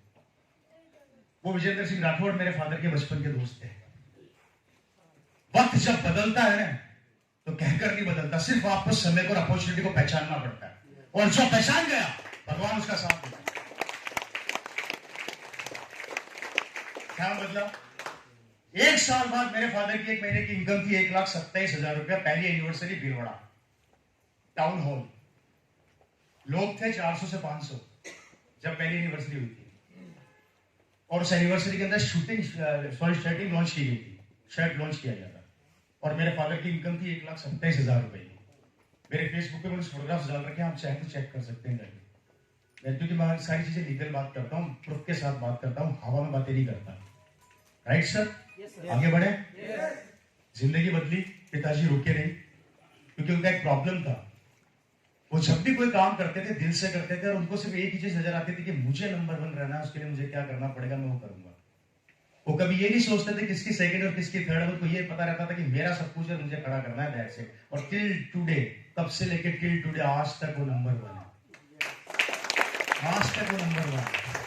आज मेरे फादर दुनिया में नहीं है, उनको गए थे 12 साल से ऊपर हो गए, 11-12 साल हो गया मेरे पिताजी को। ये बिजनेस कैरी फॉरवर्ड होकर मेरे पास आया, और जब ये बिजनेस मेरे पास आया तो मैं आप लोगों को बता देता हूं, उसके पास मेरे पास 3 ऑप्शन आए थे। पहला ऑप्शन सरकारी नौकरी, क्योंकि मेरी क्वालिफिकेशन बहुत पावरफुल थी। अब IT and computers, MBA sales and marketing अंदर यूरोप के देश इटली से, इटली के बाद बेल्जियम चला गया, बेल्जियम से मैं इंटरनेशनल जेमोलॉजी इंस्टीट्यूट डायमंड का सर्टिफाइड हूँ, डायमंड ग्रेजुएट भी हूँ मैं। वहां से मैंने अपना एजुकेशन किया, इंडिया में अपना खुद का डायमंड्स का बिजनेस स्टार्ट किया। मेरे पास 3 ऑप्शन थे। पहला ऑप्शन था डायमंड का बिजनेस जो मैं कर रहा था, दूसरा सरकारी नौकरी, और तीसरा आरसीएम। सबसे पहले कुछ लोग मेरे पास आके बोलते हैं सरकारी नौकरी मिल रही है, छोड़ना मत, जिंदगी बन जाएगी। मैंने कहा ओके। दूसरा, डायमंड का बिजनेस है, अच्छा सेट है, छोड़ना मत। मैंने कहा ओके। और जब आरसीएम की बात आई तो कोई मेरे पास आया ही नहीं। करे तो तेरी मर्जी, नहीं करे तो। मैंने नौकरी को लात मारा, अपने डायमंड्स के बिजनेस जो मेरा ऑलरेडी सेट था उसको वाइंड अप किया, देन मैं फुल टाइम आरसीएम बिजनेस में उतरा। आज मुझे 10 साल हो गए इस बिजनेस के अंदर, और आज मेरे पास वो सब कुछ है जो मैंने सपनों में भी नहीं सोचा था, वो भी मेरे को भगवान ने दिया। मैंने एक लाइन बोली थी, 2 तरह के लोग होते हैं, कुछ लोग जो पैसे के पीछे भागते हैं और पैसा आगे आगे भागता है, और कुछ लोग होते हैं जिनके पीछे पीछे पैसा भागता है। आज मोस्ट कंडीशन तो आगे कि मेरे पीछे पीछे पैसा भागता है, मैं पैसे के पीछे नहीं भागता। आज मेरी कॉलोनी के सबसे बड़े बड़े बंगले मेरे पास है, बंगला नहीं बोल रहा, बंगले बोल रहा हूँ, मात्रा वक्त पर थोड़ा कॉन्सेंट्रेट करना, आदमी गलत फहमी में रह जाता है। मेरे पास मेरी कॉलोनी की सबसे लंबी गाड़ियां मेरे पास है, गाड़ी नहीं है गाड़ियां। आज जिस चीज पर हाथ रखता हूं मेरी हो जाती है, मुझे सोचना नहीं पड़ता खरीदने के लिए, मेरे को टेंशन नहीं है, अब मुझे कोई टेंशन नहीं है, क्योंकि मैंने जिंदगी की सबसे बड़ी गलती हमारे परिवार ने कर दी। एक बार मैंने पूछा इस पैसे से एक बार मैंने पूछा मेरा पीछा कब छोड़ेगा, तो पैसा बोला गलती तूने करी है, किसी नंबर तो नहीं छोड़ूंगा। मैंने एक बार पैसे से पूछा कि पीछा कब छोड़ेगा, तो पैसा बोलता है गलती तूने करी है, अब नहीं छोड़ूंगा, टेक्निकल तू बना, मैं थोड़ी बना। जब तक जिएगा आऊंगा, तेरे मरने के बाद तेरे बच्चों को भी आऊंगा, छुड़ा सकता तो छुड़ा के बता दे। आ रही मेरी बात समझ लो, आ रही मेरी बात समझ लो। उतनी मेहनत है कि पैसा आपके पीछे पीछे भागने लग जाए, और जिस दिन आरसीएम का पैसा पीछे पीछे भागने लग गया, मर जाओगे तो भी नहीं छोड़ेगा। और ट्राई करके देख लेना, मर लेना। नहीं, करने के बाद ही मरना बोल रहा हूं, वही बोल रहा हूं कि भैया कर लेना, उसके बाद मर लेना, पता लग जाएगा। ये पावर है सिस्टम की। आज मेरी कारों के अंदर देखिए, ये बात मैं अपनी बढ़ाई नहीं कर रहा, आप लोगों को गलत फहमी अगर निकाल देना दिमाग से, मैं सिर्फ आपको सिस्टम की वो पावर बता रहा हूँ, ताकत बता रहा हूँ कि ये भविष्य आपका इंतजार कर रहा है। आज जिस चीज पे हाथ रखता हूँ मेरी हो जाती है। मेरी कॉलोनी के अंदर सबसे बड़ी बड़ी गाड़ियां मेरे पास है, और मेरी सबसे महंगी कार जो आप लोगों को शायद पता होगा, नहीं पता तो मेरी सबसे जो महंगी गाड़ी है वो मेरी खुद की बहुत प्यारी कार, मेरी BMW, जो ज्यादा महंगी नहीं है, सस्ती है बहुत ज्यादा, जिसका एक टायर मात्र 45,000 रुपए का आता है। वो आपका प्रॉब्लम है। अगर आप एक गाड़ी से 2 टायर या 2 गाड़ी से 1 टायर ढूंढोगे तो कभी आगे बढ़ ही नहीं सकते, क्योंकि मुझे तो वो गाड़ी लेनी जिसका टायर 1 लाख का आता हो। Yes. सोच बड़ी करो, सितारे ऑटोमेटिक बदल जाएंगे। आज मेरी सबसे महंगी कारों में से BMW मेरे पास है, बहुत सारी गाड़ियां मेरे पास है दोस्तों, कोई कमी नहीं है। भगवान की दया से जिस सीट पर हाथ रखता हूं मेरी हो जाती है। और सबसे बड़ी बात बताने जा रहा हूं, मेरे ऊपर कोई लोन नहीं है। No liability, total assets. कितनी बड़ी बात है। दुनिया के बड़े बड़े बिजनेसमैन लोन पर चलते हैं, दुनिया के बड़े बड़े व्यापार लोन पर चलते हैं। Ravi Sharma total loan free. मुझे किसी को कोई पैसा नहीं देना। इवन मेरा बैंक वाला मेरे से परेशान है। मेरा बैंक का मैनेजर मेरे को बोलता है, इसके बाद मैं बैंक में मिलने जाता हूं, और रवि क्या हाल है? मैंने कहा बढ़िया। मेरे को बोला एक बार, यार 30-40 साल हो गए मुझे इस बैंक में जॉब करते करते, मैनेजर हूं इस बैंक का। मेरे 40 साल के करियर में मैंने बहुत बड़े बड़े बिजनेसमैन देखे जो बैंक में आते हैं, पैसा जमा कराते हैं, निकालते हैं, दोनों काम करते हैं। समझ रहे मेरी बात को? तू एक पहला भूत है जो बैंक में आता है, सिर्फ निकालता ही निकालता है, जमा कभी नहीं कराता। तो मैंने उनसे ये बोला कि सर एक्चुअली प्रॉब्लम मेरा नहीं है, मैंने पाइपलाइन ले रखी भीलवाड़ा से, जिसका कनेक्शन मेरे पास है, आप भी ले लो। कभी कभी आपको ऐसे लोग भी मिलेंगे जो आपको देख रहे हैं, समझ रहे हैं, पहचान रहे हैं, आपकी इनकम को भी पहचान रहे हैं, तो भी समझ में नहीं आ रहा। ऐसे लोगों को छोड़ दो, ये बड़े खतरनाक लोग होते हैं। ये धरती पे किस लिए जी रहे हैं उनको खुद को नहीं पता होता। अब वो कौन लोग हैं, मैं नाम किसी का ले नहीं सकता, पर ऐसे ऐसे लोग मैंने दुनिया में देखे जो आपको देख रहे हैं। जैसे मेरी कॉलोनी के लोग हैं, वो मुझे देख रहे हैं आज भी। उनके बच्चे जो उस समय आईटी की तैयारी करते थे, कोई पीएमटी की तैयारी कर रहा है, कोई डॉक्टर बन रहा है, कोई इंजीनियर बन रहा है। रवि शर्मा सारे सड़कों पे घूमता था, वो आज सारे मोटरसाइकिल पर है। और जिनकी उनकी मोटरसाइकिल कीमत होती है, मेरी गाड़ी का टायर आता है। और जब अपनी BMW निकल के लेके अपनी कॉलोनी से निकलता हूं, अपनी कारें चेंज करता हूं ना, जैसे मेरा ड्राइवर है या मैं हूं, हम दो ही लोग हैं। हालत ये खराब है गाड़ियों की कि हफ्ते में 1 या 2 बार तो बैटरी वाले को बुलाना पड़ता है, बैटरी चार्ज कर दे, बैटरी खत्म हो गई, खड़ी रहती है गाड़ियां। तो कभी कभी कंडीशन ऐसी हो जाती है, अपनी गाड़ी लेके निकलता हूं तो पड़ोस वाले अंकल अपने बेटे को थप्पड़ मार के बोलते हैं कि आराम खोर, पूरी जिंदगी में क्या किया, इसको देख BMW में घूम रहा है। तो बेटा पता है क्या रिप्लाई देता है? बेटा रिप्लाई देता है कि आज से 22 साल पहले इसके पापा आपको आरसीएम बताने आए थे, तब आपको समझ में नहीं आई थी उस समय आपको समझ में आ जाती थी, आज मैं BMW में। ये बिजनेस है, बहुत तेजी से निकल रहा है। मैंने कहा था दुनिया में 2 चीजें नहीं पकड़ सकते, एक तो समय को और एक आरसीएम को। ये दोनों तेजी से बढ़ रहे हैं और इससे रेवोल्यूशन, इससे परिवर्तन, ये आने वाले सदी का बहुत बड़ा व्यापार होने वाला है। आप चाह कर भी नहीं रोक पाओगे इसको। और एक बहुत बड़ा आदमी ने बोला कि समय को समय से पहले पहचानना सीख लीजिए। अगर समय को समय से पहले पहचान लिया तो समय आपको पहचान जाएगा, लेकिन अगर आपने समय को समय से पहले नहीं पहचाना तो समय आपको पीछे छोड़ के आगे निकल जाएगा। वो रुकने वाला किसी के लिए नहीं है। डिसीजन आपको लेना है कि लाइफ में कहां पर जाना है। जो कर रहे हो करते रहो, और ऐसे खुश नहीं हो तो मेरे कहने पे 5 साल इस बिजनेस का भूत बन जाओ। क्या बन जाओ? 5 साल इस बिजनेस का भूत बन जाओ। और भूत कैसा होता है? मेरे जैसा होता है, ना सोता है ना सोने देता है। 5 साल इस बिजनेस का भूत बन जाओ। अपने घर छोड़ दो, परिवार को छोड़ दो, बच्चों को छोड़ दो, रोक के उसको जिंदगी में साइड में करो और आगे बढ़ जाओ। 5 साल अगर आपने ईमानदारी से सिस्टम पे काम कर लिया, या आपका बिजनेस आपकी जिंदगी बदल देगा। क्योंकि आरसीएम अब चलने वाला नहीं, उड़ने वाला है। तैयारियां हो रही है, अब तक तैयारी नहीं हो रही थी, अब तक तो नेट प्रैक्टिस कर रहे थे। मैच तो खेलना चालू करेंगे, क्योंकि 2025 और 2030 में जो प्रोडक्ट की रेंज आने वाली है, मुझे मना कर रखा है, सिर्फ बताना मत, इसलिए बताऊंगा नहीं। 2025 और 30 में कंपनी की वो तैयारी है जिसकी कल्पना भी नहीं कर सकते। इसलिए अभी भी मौका है, पेड़ लगा लो, आरसीएम का पेड़ लगा लो, क्योंकि 2025-30 तक फल देना जब चालू करेगा ना भैया, रोकना चाहोगे तो नहीं रुकेगा। आज मेरे को देखो, मैं रोकना चाहूं तो ना रोक सकता, मैं बर्बाद होना चाहूं तो नहीं हो सकता। मैंने बहुत कोशिश करी कि मुझे बर्बाद कर दो, कर ही नहीं सकते। हकीकत बता रहा हूं, और विश्वास है तो मैं साबित कर दूं या 2 मिनट के अंदर मैं साबित कर सकता हूं। 2 मिनट में एक भी आ जाओ मेरे साथ, सीनियर लाइट पे खड़ा हो जाओ, 2 मिनट के लिए भी साबित कर दूंगा। आप ही आ जाओ, आप टेक्निकल अचीवर हो, कहीं ना कहीं अपलाइन में आता हूं, इधर आइए ना, पधारिए ना, परेशान क्यों हो रहे हैं? अपलाइन की बात माननी चाहिए, जो अपलाइन कहा है उसे फॉलो करना चाहिए। जी बिल्कुल। अपलाइन हमेशा एक भगवान को नहीं कह सकते, भगवान के बराबर होती है जी। और जो मैं कहूंगा मानोगे? यस। कसम खाते हो? यस। आरसीएम छोड़ दो? नो नो नो सर, छोड़ नहीं पाएंगे। प्लीज छोड़ दो यार, अपलाइन की बात मानो ना। नहीं भी इतना कष्ट करके आए हैं। तो क्या प्लानिंग है? प्लानिंग तो डायमंड बनना है। तो फिर आप डायमंड बनोगे तो मैं कहाँ जाऊंगा? अब उससे ऊपर रास्ता छोड़ो, मेरा सीट छोड़ के जाए ऊपर। मैं तो सीट छोड़ने को 22 साल से तैयार हुए, ले तो सही। वजह 2025 से 30 तक हो जाएगा। बहुत अच्छा, मतलब आप नहीं छोड़ोगे, कसम खा ली।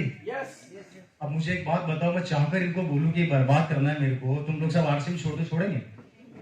और जब ये नहीं छोड़ेंगे तो आपको लगता है हम कभी जमीन पर आऊंगा और सोच के देखो, कल को जब ये आपके साथ होगा, दुनिया का हर बिजनेस बर्बाद किया जा सकता है, इस बिजनेस को बर्बाद करने जाओगे उतना आबाद होगा, उतना आबाद होगा, उतना ज्यादा आपको कमा के देगा दोस्तों, जिंदगी बदल देगा आप लोगों की। सिर्फ आपको 5 साल के लिए भूत बनना पड़ेगा। क्या बनना पड़ेगा? क्या बनना पड़ेगा? क्या बनना पड़ेगा? क्या बनना पड़ेगा? बढ़ने दो, जो टेंशन है सबको बढ़ने दो। 5 साल ये मत सोचो आया कितना, ये सोचो खर्च कितना हुआ। करो 5 साल खर्च, करो खर्च पैसा। 5 साल बाद जब मैं गुना स्टार्ट करेगा, समेटते समेटते परेशान हो जाओगे। ये रवि शर्मा को देखो, 100 करोड़ से ऊपर का टर्नओवर है मेरा बिजनेस वॉल्यूम का, जिसको पीवी बोलते हैं ना आप लोग। महीने का बोल रहा हूं, साल का नहीं बोल रहा हूं।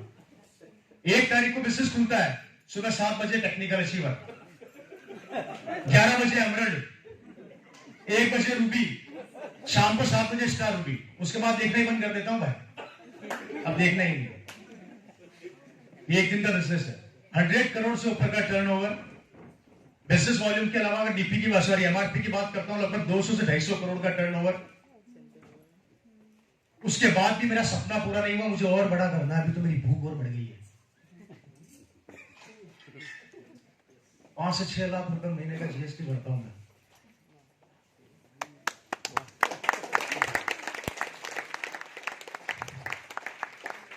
हेलो, ये ताकत है इस बिजनेस की। मेरी बातें समझ में आ रही तो 4 काम कर लेना। पहला, अपने बिलीव लेवल को कभी कमजोर मत होने देना। कोई भी आपको यहां से कमजोर करे, कमजोर मत होना। इस बिजनेस में इंसान सबसे पहले वहां पर हारता है जहां पर आप इस बिजनेस को स्टार्ट करते हैं और आपको लोग यहां से तोड़ना स्टार्ट कर देते हैं। इस बिजनेस में बहुत बड़ा काम करना है तो मेरा एक काम और कर लेना, आपको समझ में आ जाएगा। कभी भी आरसीएम बिजनेस को अपने पड़ोसी रिश्तेदार को मत बताना, क्योंकि आप इस बिजनेस का पौधा है और वो नेगेटिविटी का पेड़ है। आप चालू करके जैसे उसको बताने जाओगे, वो आपको इतनी खींच के लात मारेगा कि आपकी कमर तोड़ देगा। उसको समझ में कब आएगा? जब घूम कर बिजनेस उसके पास आएगा। जितना दूर जाके बिजनेस को डेवलप करोगे, सफलता उतनी तेजी से आपके पास आएगी, और जितना पास से इस बिजनेस को डेवलप करोगे, सफलता उतनी दूर चली जाएगी। अगर भुवनेश्वर से आप चालू करके यहीं पे काम करोगे, आप सफल हो ही नहीं सकते, आप एक लेवल से ऊपर जा नहीं सकते। सेट कर लेना डायरी। और जैसे आपने अपने उड़ीसा को छोड़ के बाहर निकल गए, आपको सफल होने से, इसका डायमंड बनने से कोई नहीं रोक सकता। इसलिए कोशिश ये करो कि बाहर निकल जाओ, जितना दूर जा सकते हो उतना दूर जाके काम करो, अगर बड़ा करना चाहते हो तो। और नहीं साहब, मुझे तो महीने का 40-50 हजार ही कमाना, लाख रुपया कमाना, यहीं पे घूमते हो। बहुत अंदर की और इंपोर्टेंट बात सिखा रहा हूं, समझा रहा हूं। जिंदगी का वो तजुर्बा बता रहा हूं जो 22 साल से कमाया है। क्लियर हो गई मेरी बात? आगे बढ़ते हैं। पहला काम, बिलीव लेवल को कभी टूटने मत देना। कसम खा के निकलना यहां से। या तो शुरू करना मत, मैं खुद बोल रहा हूं, या तो शुरू और कर लिया तो रुकना मत। पहला काम, अपने बिलीव लेवल को कमजोर मत होने देना, कसम खा के निकलना। दिसंबर 2023 में रामलाल, श्यामलाल, सीता, गीता, जो भी आपका नाम है, कसम खाता हूं दिसंबर 2023 के एंड तक आते आते इस बिजनेस का रॉयल्टी और टेक्निकल अचीवर बन के रहूंगा। और अब मुझे कोई रोक नहीं सकता, क्योंकि सपने मेरे हैं, परिवार मेरा है, बच्चे मेरे हैं, ख्वाब मेरा है, जिंदगी मेरी है। मुझे कोई हरा नहीं सकता। Right sir? और कसम नहीं खाओगे तो करोगे क्या? कोई रास्ता है? कोई रास्ता हो तो हमें बता दो, क्योंकि मैं भी भाग भाग के परेशान हो गया, पसीना भाग भाग के। नहीं है ना? अच्छा, ये दुनिया का ऐसा, कभी बताऊंगा इसके ऊपर। सेकंड वर्ड, कभी भी कंपनी में शक मत करना, आरसीएम सिस्टम पर शक मत करना। हम सबसे बड़ी गलती क्या करते हैं, बाजार के अंदर कुछ ऐसे मेंढक निकलते हैं बारिश में, जिनको देख देख के हम अपनी चेहरे की इमेज खत्म कर लेते हैं। हम सोचते हैं कि ओहो, ये कंपनी XYZ आई है, मुझे रातों रात करोड़पति बना देगी। अगर वो करोड़पति बना सकती तो रिजर्व बैंक ऑफ इंडिया पागल है क्या? उनको आइडिया देने वाले कम है हिंदुस्तान में। इसलिए गलती कभी मत करना कि अपनी फेस वैल्यू खत्म कर देना, क्योंकि एक पौधे को भी पेड़ बनने में समय लगता है, और जो एकदम पेड़ पैदा करते हैं ना, इसका मतलब खेल खत्म कर रहा है वो आपका। और ये एक बार खत्म हो गया ना मेरे भाई, पूरी जिंदगी लग जाती इमेज बनाने में, खत्म करने में सिर्फ 1 सेकंड काफी होता है। 1 सेकंड। मैं आपके यहाँ पर खड़ा हूँ, आपसे अच्छी बातें कर रहा हूँ, तालियां बजा रहे हो। गलती से भी अगर मेरे मुंह से आपके बारे में कुछ गलत निकल जाए तो आप मेरी शक्ल देखना पसंद करोगे क्या? लेकिन सिंगल 1 सेकंड मेरा पूरा लाइफ करियर बर्बाद कर देता है। इसलिए अपनी फेस वैल्यू को जो बेचारी मेंढक निकलते हैं दूसरी कंपनीज वगैरह आती है, बिलीव मत करना। अगर चेक करना है तो कंपनी के सिस्टम को चेक करो जो 22 साल से आपके लिए खड़ी है। और क्यों खड़ी है वो भी समझा देता हूं। आरसीएम वर्ल्ड की पहली कंपनी है जिसकी इंफ्रास्ट्रक्चर पूरे वर्ल्ड में सबसे ज्यादा मजबूत है डायरेक्ट सेलिंग के अंदर, वो आरसीएम इंडिया की पहली कंपनी है जिसके पूरे हिंदुस्तान के अंदर 15,000 शॉप है और 200 डिपो है। आरसीएम इंडिया की पहली कंपनी है जो अपने मैक्सिमम प्रोडक्ट 80% प्रोडक्ट खुद मैन्युफैक्चर करती है। आरसीएम इंडिया की पहली कंपनी है जो दोस्तों अपने प्रोडक्ट्स को बनते हुए दिखाती है। आरसीएम इंडिया की पहली कंपनी है जिसका मालिक एक आम आदमी से मिलता है। आरसीएम इंडिया की पहली कंपनी है जो 22 साल से भारत को आर्थिक आजादी दिला जा रही है। आरसीएम इंडिया की पहली कंपनी है जो कभी किसी से ये नहीं पूछती कि तू कितना पढ़ा लिखा है, तू किस समाज का है, तू किस जात का है, तेरी क्वालिफिकेशन क्या है, तू लड़का है या तू लड़की है, तू जवान है या तू बूढ़ा है। अगर तू कपड़े पहनता है और राशन खाता है तो तू इस बिजनेस करोड़पति बन सकता है। यह आरसीएम इंडिया की पहली कंपनी है जो पिछले 22 साल से सरकार को टैक्स दे रही है। यह आरसीएम इंडिया की पहली कंपनी है जो 1 नंबर पर पैसा दे रही है। और यह आरसीएम इंडिया की पहली कंपनी है जो 70 साल के बूढ़े जो हो जाते हैं जिनको कोई काम नहीं देता, आरसीएम काम देती है। ऐसी बेहतर कंपनी का हिस्सा आप बनने जा रहे हैं। निर्णय अब आप लोग ले लो इसको करना चाहिए या नहीं करना चाहिए।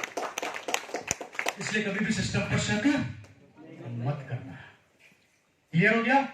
Third point. तीसरा पॉइंट है दोस्तों बहुत महत्वपूर्ण, वो है हमारे इस बिजनेस के प्रोडक्ट, हमारी जान। एक बार तो अपने बच्चे को थप्पड़ मार देना, पर आरसीएम के प्रोडक्ट को अपने घर से अलग मत होने देना। मैं क्लियर बोल देता हूं, बहुत बड़ा करना चाहते हो, तो आज घर पर जाके जितने भी दूसरी कंपनी के प्रोडक्ट उठा के बाहर फेंक देना, आरसीएम का जाना। मैं इसलिए नहीं बोल रहा कि मैं आरसीएम का कोई डिस्ट्रीब्यूटर या मैं बहुत बड़ा डायमंड हूं, नेवर। मैं जानता हूं अगर आपको इस बिजनेस का फ्रीडम चाहिए, लाइफ का फ्रीडम चाहिए, इससे बेस्ट ऑप्शन आपके पास कोई नहीं है। याद रखना, आरसीएम का नहीं खा के किसी और कंपनी का खाओगे तो शाहरुख खान का बच्चा मर्सिडीज में घूमेगा, और आरसीएम के प्रोडक्ट को गले से लगाओगे तो आपका बच्चा मर्सिडीज में घूमेगा। खाना तो पड़ेगा, नहाना तो पड़ेगा। किसी और कंपनी के साबुन के झाग निकालोगे तो उनका बच्चा मर्सिडीज में घूम जाएगा, और आरसीएम के साबुन का झाग निकालोगे तो उस झाग में से मर्सिडीज निकल जाएगी। निर्णय आप लोगों को लेना है कि करना क्या है। इसलिए घर जाकर सबसे पहला काम यहाँ से पिकअप सेंटर जाना, और जो भी सामान आपके पास नहीं है उसको खरीदना और अपने घर में काम में लेना। ये आपकी भलाई के लिए बोल रहा हूँ, मेरी भलाई के लिए नहीं बोल रहा। मुझे कोई फर्क नहीं पड़ता 100 करोड़ से ऊपर का टर्नओवर है, मुझे फर्क पड़ता है क्या? मुझे कोई फर्क नहीं पड़ता, लेकिन आपको फर्क पड़ जाएगा। और मैं नहीं चाहता कि यहाँ का एक भी बच्चा चूके, मैं भी नहीं चाहता कि यहाँ पर एक भी आदमी चूके जो पैसे वाला ना बने। इसलिए प्लीज मेरा साथ दो और मेरा हाथ दो, ठीक है? क्या करना है? थर्ड काम, प्रोडक्ट्स को अपने परिवार का हिस्सा बनाना और बच्चों की तरह प्यार करना। Right sir? टारगेट जो भी है उसके बारे में डिस्कस आप अपनी टीम से कर सकते हैं, उनका तो बहुत लंबा हो जाएगा, इसलिए अभी टारगेट्स आए हुए हैं, उसके ऊपर काम करो। जितने प्रोडक्ट हो सकता है घर में लेकर आओ। मेरे पास एट ए टाइम 1 लाख रुपए का सामान रहता है, आप मेरे घर को आके चेक कर लो तो फोटोग्राफ भेज दूंगा। मैं हमेशा 1 लाख रुपए बिजनेस वॉल्यूम का सामान अपने घर में रखता हूँ, पता नहीं कौन कब क्या आके मांग ले। और मैं तो वो आदमी हूँ, कोई दूसरी बात करता है तो मैं उसको घुमा के फिर आरसीएम पे आता हूँ। मेरे पास ऑप्शन, दूसरी बात करने का ऑप्शन तरीका ही नहीं, मैं बात कर ही नहीं सकता दूसरी। मैं ऐसा हो चुका हूं कि मैं किसी को भी घुमा के आरसीएम पे आऊंगा, इसके अलावा नजर ही नहीं आता। कारण मुझे पता है कि ये आने वाले समय में मेरे और मेरे बच्चे और परिवार को संभालेगी। कोई और संभाले न संभाले मुझे नहीं पता, और एक कलयुग का दौर है, भाई भाई को नहीं संभालता, आप अच्छे से जानते हैं। उस पर मैं आगे चर्चा करने वाला हूँ। Right sir? फोर्थ वर्क, अपनी एक्टिव और ग्रोइंग अपलाइन जिसने आपको बिजनेस ज्वाइन करवाया, चाहे वो नया लोग हो चाहे वो पुराने हो, ना धोखे पीछे पड़ जाओ। हमें सिखाओ कैसे प्लान देना चाहिए, वो बताओ।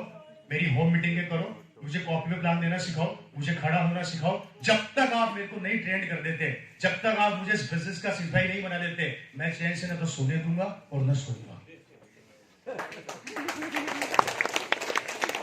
सोने से पहले उसे घर पहुंच जाओ और उठने से पहले उसे घर पहुंच जाओ। आ गया, सिखा।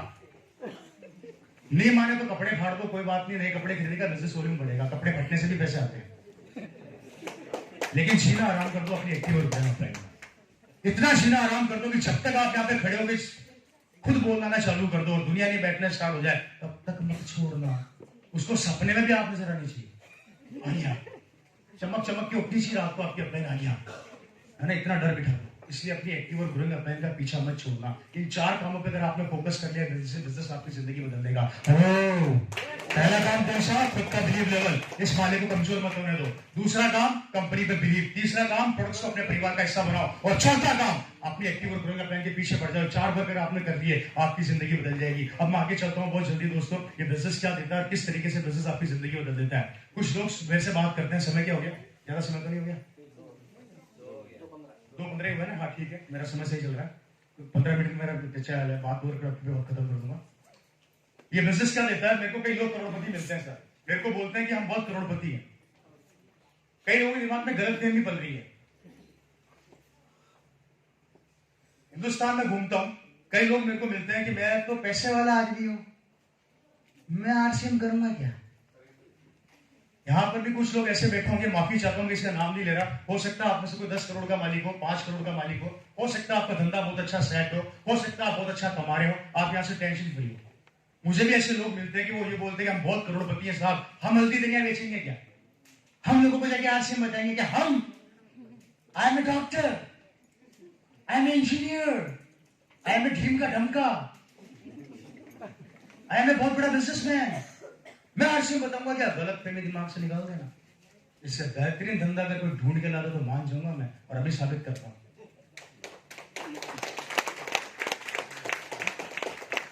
मेरी सिस्टर की जहां पर शादी हुई वो बहुत बड़ी फैमिली में हुई, मेरे से जस्ट छोटी सिस्टर है। राजस्थान में उसका शादी हुई है और बहुत बड़ी फैमिली में हुई है। जहां मेरी बहन की शादी हुई उसका टर्नओवर है 2000 करोड़ का सालाना। उनका खुद के 5 स्टार होटल है राजस्थान के अंदर, 4-5 जयपुर में है, बाकी पूरे यूरोप की 25 कंट्री में उनके ऑफिस है। होटल का नाम बता देता हूं, गूगल पर सर्च कर लेना, ठीक है? होटल श्री विलास पैलेस, जयपुर राजस्थान डाल लेना, आपको मिल जाएगा। 1500 से 2000 करोड़ की एक होटल है, ठीक है साहब? खुद का पर्सनल हेलीकॉप्टर है, 30 से 40 कारें घर में एट ए टाइम खड़ी रहती है। और ऐसी कोई कार नहीं है रोल्स रॉयस से लेके उनके पास नहीं, ठीक है साहब? फेरारी वेरारी लॉन्स रॉयस सब गाड़ियां उनके पास है। अच्छी फैमिली में होगी, ठीक ठाक फैमिली है या छोटी है? एक बार फंक्शन था, मेरे को बुलाया। अब बहन का भाई हूं तो जाऊंगा ही। और आप जानते हैं पैसे वाले के दोस्त कौन होते हैं? रिक्शे वाला तो शायद ही होगा। बुलाया साहब, सब अपनी अपनी गाड़ियों से एंटर कर गए। कोई BMW से आ रहा है, कोई मर्सिडीज से आ रहा है, मैं भी पहुंच गया। अपन भी है सर, थोड़ा सा इसका गला दबा दीजिए। मैं भी अपनी गाड़ी से पहुंच गया BMW से, वहां पर हम अंदर एंटर किया। और आपने देखा जब किसी बड़े होटल में फंक्शन होता है तो राउंड टेबल होता है। Am I right या रॉन्ग? एक राउंड टेबल पड़ा हुआ था बीच के अंदर। राउंड टेबल के ऊपर 4-5 बड़े बड़े बिजनेसमैन आके बैठ गए, सब सूट में, मैं भी सूट में। सब आपे बातें करने लग गए। सब बोले कि हाँ, एक का टर्नओवर 100 करोड़, दूसरा बोला 200 करोड़, तीसरा बोला 300 करोड़। एक की फैक्ट्री, किसी का कोई दुकान, कोई एजेंसी का मालिक, बड़ी बड़ी बातें मेरे को बोल रहे। रवि कैसा है? मैंने कहा बढ़िया। क्या कर रहा है? मैंने कहा आरसीएम। अच्छा, चल रही है क्या? मैंने कहा नहीं। बोले हमें तो पता था बंद हो जाएगी। मैंने कहा उड़ रही है। मैंने क्या कहा? बात आगे बढ़ी। उन्होंने मेरे को राय दी, उम्र में थे वो, 40-50 साल की उम्र की उम्र थी। मुझे पता उन्होंने क्या राय दी। ये क्या ना हिंदुस्तान में जाके हल्दी धनिया बेचता फिरता है, कोई अच्छी अपनी जीजाजी की तरह कोई अच्छी अपनी एक होटल खोल, अच्छा काम कर, इज्जत वाला। मैंने कहा मेरा काम कौन सा बेइज्जती का है? अरे फिर भी यार, हम मालिक हैं, हमारी फैक्ट्रियां हैं, हमारे नौकर काम करते हैं, तेरे पास क्या है? आधा घंटा बेइज्जती करी सामने। कितने घंटे? और आधा घंटा सुनता। अब आरसीएम वालों का एक प्रॉब्लम है, बहुत देर तक सुनते हैं और उसके बाद जब अपनी बात है तो देसी भी कर देते हैं। नहीं, मैं आधा घंटा सुनता रहा और बात पता किसकी आ गई? किसकी बात आ गई? बहुत देर सुनता रहा, उनकी बात सुनता रहा। मैं कुछ नहीं बोला। अब मैं बताता हूँ आरसीएम क्या है।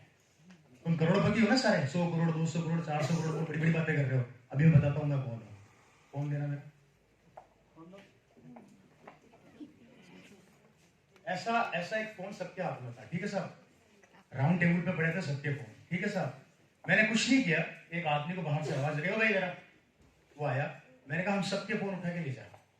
वो फोन उठा के ले गया, ये अब इनके पास कितने फोन हो गए? 4-5 फोन हो गए, ठीक है? उस आदमी को मैंने बोला बाहर से दरवाजा बंद कर दे। क्या बोला? दरवाजा बाहर से दरवाजा बंद कर दे। तो उस सबने मेरे से पूछा कर क्या रहा है तू? मैंने कहा 2 मिनट रुको तो सही, तुम करोड़पति हो ना, अभी बताता हूँ मेरे हल्दी धनिया मिर्ची की ताकत। मैंने क्या बोला, अब मैं बताता हूँ तुम्हारे मेरे हल्दी धनिया मिर्ची की ताकत। बोला कर क्या रहा है? मैं शांति तो रख लो, दरवाजा बंद करवा दिया। और चारों को मैंने एक ही बात बोली, अब 6 महीने हम चारों पांचों इसी कमरे में खाएंगे पिएंगे खेलेंगे कूदेंगे, न कोई फोन के हाथ लगाएगा न कोई कमरे से बाहर जाएगा। कितने महीने तक? 6 महीने। ज्यादा समय नहीं मांगा। कितना मांगा? 6 महीने बाद देखते हैं किसकी दुकान चल रही है किसकी बंद हुई।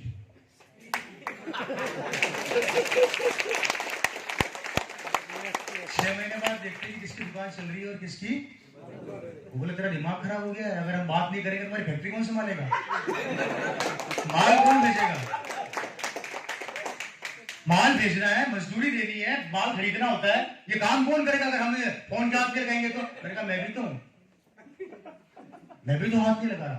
अरे तुम्हारे को एक दिन की तो इतनी टेंशन हो गई, मैं तो 6 महीने बिना फोन के सो, मुझे पता है मेरा धंधा बंद होने वाला ही नहीं है। तो कैसे? मैंने कहा मेरा धंधा ये रहा, मेरा धंधा ये चल रहा है। बोला कैसे हो सकता है? मैंने कहा इधर देखो, तुम्हारे को नहीं पता तुम्हारा कितना माल बिका, जितनी तुम्हें आगे फड़फड़ाओगे उतने मतलब यहाँ पे 10 लाख का माल मिल जाएगा। अब बताओ दुकान किसकी बड़ी? 6 महीने मेरी कोई फैक्ट्री नहीं है, मेरे को इन्वेस्टमेंट नहीं है, उसके बाद भी तुमसे ज्यादा टेंशन फ्री, और 6 महीने घर पे भी नहीं किया तो 6 चेक मिलेंगे मेरे को। तो क्या मिलेंगे? 6 चेक मिलेंगे, क्योंकि रवि शर्मा रुक सकता है, टीम कभी नहीं रुकती, नेटवर्क कभी नहीं रुकता। अब मुझे बताओ सिक्योर कौन? वो करोड़पति सिक्योर या मैं सिक्योर? अरे मैं तो यहाँ तक कहता हूँ हमारे खुद के कंपनी के मालिक सिक्योर नहीं है। छापड़ा जी, एक बार बात चल रही थी उनसे मेरी, मैंने कहा सर कैसे हो? अरे यार थोड़ा तू मेरे साथ चल। मेरा हुआ क्या? अरे वो डिपो का माल भेजना गया नहीं, इतना परेशान क्यों? आरसीएम ज्वाइन कर रहा हूँ। क्या कह रहा है? मैंने कहा सही तो कह रहा हूँ, क्या गलत बोल दिया? मैंने कहा गलत क्या हुआ क्या? अरे यार वो डिपो का माल नहीं गया, गाड़ी वहां अटक गई यार, थोड़ा हिसाब करके आना है तो तू भी चल। मैंने कहा कितने परेशान रहते हो? हमें देखो 6 तारीख को चेक ट्रांसफर हो जाता है, कोई टेंशन ही नहीं है, भागा चोरी आपकी टेंशन आपकी, हमें तो 6 तारीख को माल मिल जाता है, सब कुछ आपको संभालना है। यार ये तो मैंने कभी सोचा ही नहीं, मतलब इसलिए तो कह रहा हूँ चोरी लगाता हूँ फटाफट में डबल में। अब बताओ सिक्योर कौन? वो ज्यादा सिक्योर या अपन ज्यादा सिक्योर? अरे जिस कंपनी का मालिक भी सिक्योर नहीं, हम सिक्योर है, तो बताओ हमसे बेहतर कौन? कौन हमसे बेहतर? उनको भी टेंशन है, फैक्ट्रियां खोलनी है, माल बेचना है, जूते बनाने हैं, मिर्ची खरीदनी है, मिर्ची पैक करनी है, हल्दी भेजनी है, हल्दी पैक करनी है, नमकीन बनानी है, रात खरीदना है, मेटेरियल खरीदना है, टीम संभालना है। अपने को देखो कोई टेंशन नहीं है। 6 महीने टंगी ऊंची करके सो, आराम से 6 महीने बाद चेक अकाउंट में ट्रांसफर होंगे, धमाधम धमाधम धमाधम, कोई रोकने वाला नहीं है। बताओ किसी से ज्यादा सिक्योर हम हुए कि नहीं हुए? तो बताइए ऐसा काम करना चाहिए कि नहीं करना चाहिए? सोच कर देखो, हमसे ज्यादा सिक्योर कोई नहीं है। और अभी भी समझ में नहीं आ रहा तो गर्दन खड्डा खोद के जमीन में डाल दे, क्योंकि भगवान धरती पे बंदे भेजेगा। आज उनको भी सब कुछ करना पड़ता है, लेकिन फ्रेंड्स हम वो सिक्योर लोग हैं कि हमें सिर्फ 5 साल काम करना है और इस सारी ताकत को उठाना है, उसके बाद पैसा भी आएगा, सब कुछ आएगा।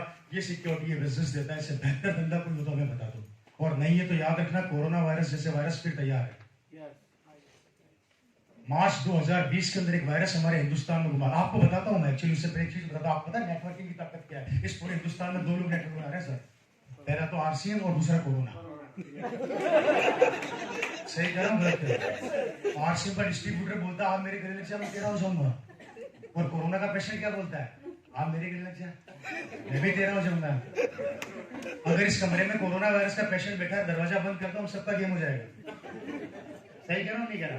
और इस कमरे में आरसीएम का डिस्ट्रीब्यूटर बैठा है, उसको खड़ा कर दो तो सबका गेम हो जाएगा। तो नेटवर्क पे कौन काम कर रहा है इसमें? कोरोना वायरस और आरसीएम।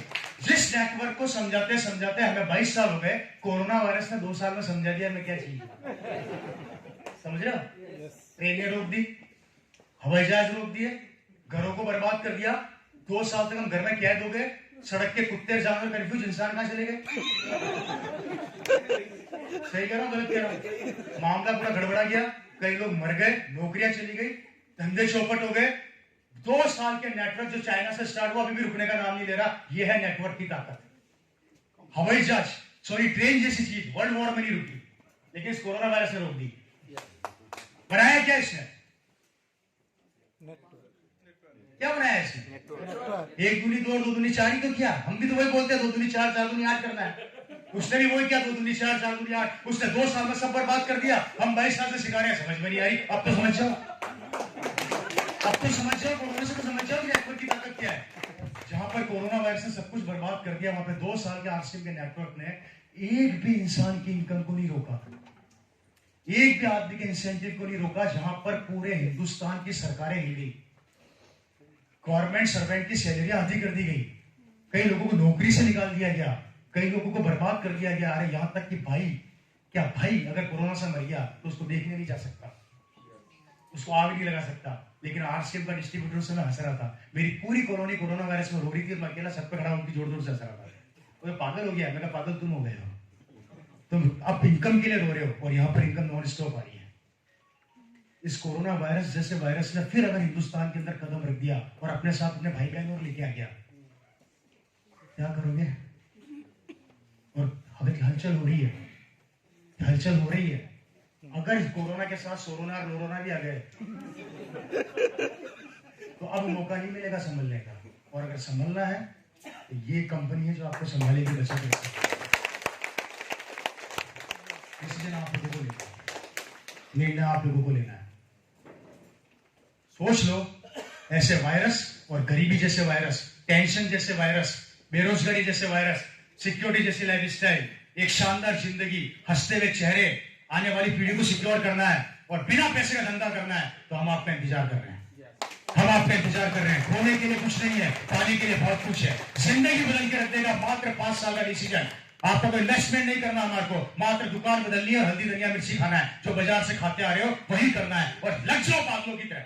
जो बोलता है आता है तो स्वागत करो और नहीं आता थैंक यू बोलो और आगे बढ़ जाओ। पीछे मत पड़ो किसी के, क्योंकि हम किसी को चोरी करना नहीं सिखा रहे, डाका डालना नहीं सिखा रहे, बिजनेस दे रहे हैं और परिवार को सिक्योर बना रहे हैं। इसलिए घबराना मत और डरना मत। किसी को आपसे बताते हैं कि मैं क्या करता हूँ और मैं किस चीज का इस्तेमाल करता हूँ, गर्व से बोलो कि मैं ये करता हूँ। इसलिए फ्रेंड्स, मैं अपनी सारी बातों को रखा, मैंने आपको तीनों कैटेगरियां बता दी, हम जिंदगी में कैसे परिवर्तित हो सकते हैं वो बता दिया। 20% पैसा आदमी पैसे वाला कैसे है वो बता दिया। आप और कैसे बड़े बन सकते हैं वो बता दिया। हमारी कैटेगरियां तक आपको काउंट करा दी। बेरोजगारी किस तरीके से हिंदुस्तान में पांव फैला रही है वो तक बता दिया। आरसीएम बिजनेस क्या दे सकता है वो बता दिया। कोरोना वायरस कैसे बर्बाद कर सकता है वो बता दिया। 1 करोड़पति को आप कैसे बूथ तोड़ जवाब दे सकते हो वो बता दिया। एक गरीब आदमी को बिजनेस में कैसे ला सकते हो वो बता दिया। उसके बाद भी अगर आरसीएम समझ में नहीं आता तो न इसकी गलती न मेरी गलती, फिर गलती है हमारे दिमाग की जो हमें आगे बढ़ने से रोक रहा है। और अगर आप अपना खुद का साथ नहीं दोगे तो वो भी आपका साथ नहीं देगा, क्योंकि भगवान भी चेक करता है कि तू पैसे वाला बनने लायक है या नहीं है। इसलिए प्लीज कभी के ऊपर अच्छे से उतर जाओ, लग जाओ काम के ऊपर। यहां से जाके ज्वाइन कर लिया तो सामान खरीदो और नहीं ज्वाइन किया तो आज ही डिसीजन मेकर बनो। राय मत लेना, करूं या राय मत लेना। और राय लेनी है तो आरसीएम में आना मत। हमें जरूरत नहीं है ऐसे लोगों की जो राय लेते फिरते हैं। 140 करोड़ की आबादी है, मात्र 2 करोड़ डिस्ट्रीब्यूटर है। 138 करोड़ लोग भी तो इंतजार कर रहे हैं। इनको समेटते समेटते भगवान को प्यारे हो जाएंगे तो भी नहीं पहुंच पाएंगे, है ना। इसलिए घबराने की जरूरत नहीं है। हिम्मत को इकट्ठा करो, अपनी ताकत को इकट्ठा करो। अगर आज आपका शहर है कि एक ही दिशा में सोचना काम कर दे, फर्क ये नहीं पड़ता कि आज आप कितने हो, आप अपनी टीम के सेनापति हो और एक सेनापति सेना तैयार कर सकता है। वो ताकत आप सबके अंदर है। अपनी ताकत को पहचानो, इकट्ठा करो और कसम खाओ अगली मीटिंग से लेकर आने वाले 6 महीने के अंदर आपके उड़ीसा के अंदर आपके शहर को नंबर 1 करके दिखा दोगे। और नहीं कर सकते तो घर जाके सो जाना, नहीं कर सकते तो घर जाके सो जाना, बहुत अच्छा तरीका है। कोई टेंशन नहीं, कोई लफड़ा नहीं, सो जाओ मस्ती से जाके। और करना है, कसम खानी है तो याद रखना ब्रांड बन जाना। अगर इस बिजनेस के ब्रांड बन गए तो लोग आपको खरीदेंगे। आज बड़े बड़े फिल्म स्टार, बड़े बड़े लोग बिकते हैं। रवि शर्मा को भी आपने 150 रुपए में खरीदा है। रवि शर्मा को भी आपने 150 रुपए में खरीदा 2 घंटे के लिए। सही कह रहा हूँ गलत कह रहा हूँ? मैं बिकना जानता हूँ और जो आदमी बिकना जानता है उसको पैसे वाला बनने से कोई नहीं रोक सकता। इसलिए ब्रांड बन जाओ। जिस दिन ब्रांड बन गया लोग खरीदेंगे और जिस दिन बिकना स्टार्ट हो गए उस दिन आपको नंबर 1 बनने से कोई नहीं रोक सकता। सो मैं उम्मीद करता हूँ आपको मेरी बातें समझ में आई होगी, मेरी भावनाएं समझ में आई होगी और हम मिलकर बड़ा इतिहास बनाएंगे। वादा करते हैं, वादा करते हैं, वादा करते हैं। अपने देश को बदल दो, अपने समाज को बदल दो, अपने परिवार के रिश्ते को बदल दो। आपका बच्चा और आपकी बीवी कभी ये ना बोले मेरे को ये चाहिए और आप ये ना बोलो बजट बिगड़ जाएगा। आप ये बोलो कि तू हाथ रख, शाम को तेरे पाँव में होगी। ये ताकत अगर पैदा करती है तो हम आपका स्वागत करते हैं। थैंक यू सो मच, बहुत बहुत धन्यवाद, नमस्कार, जय आरसीएम।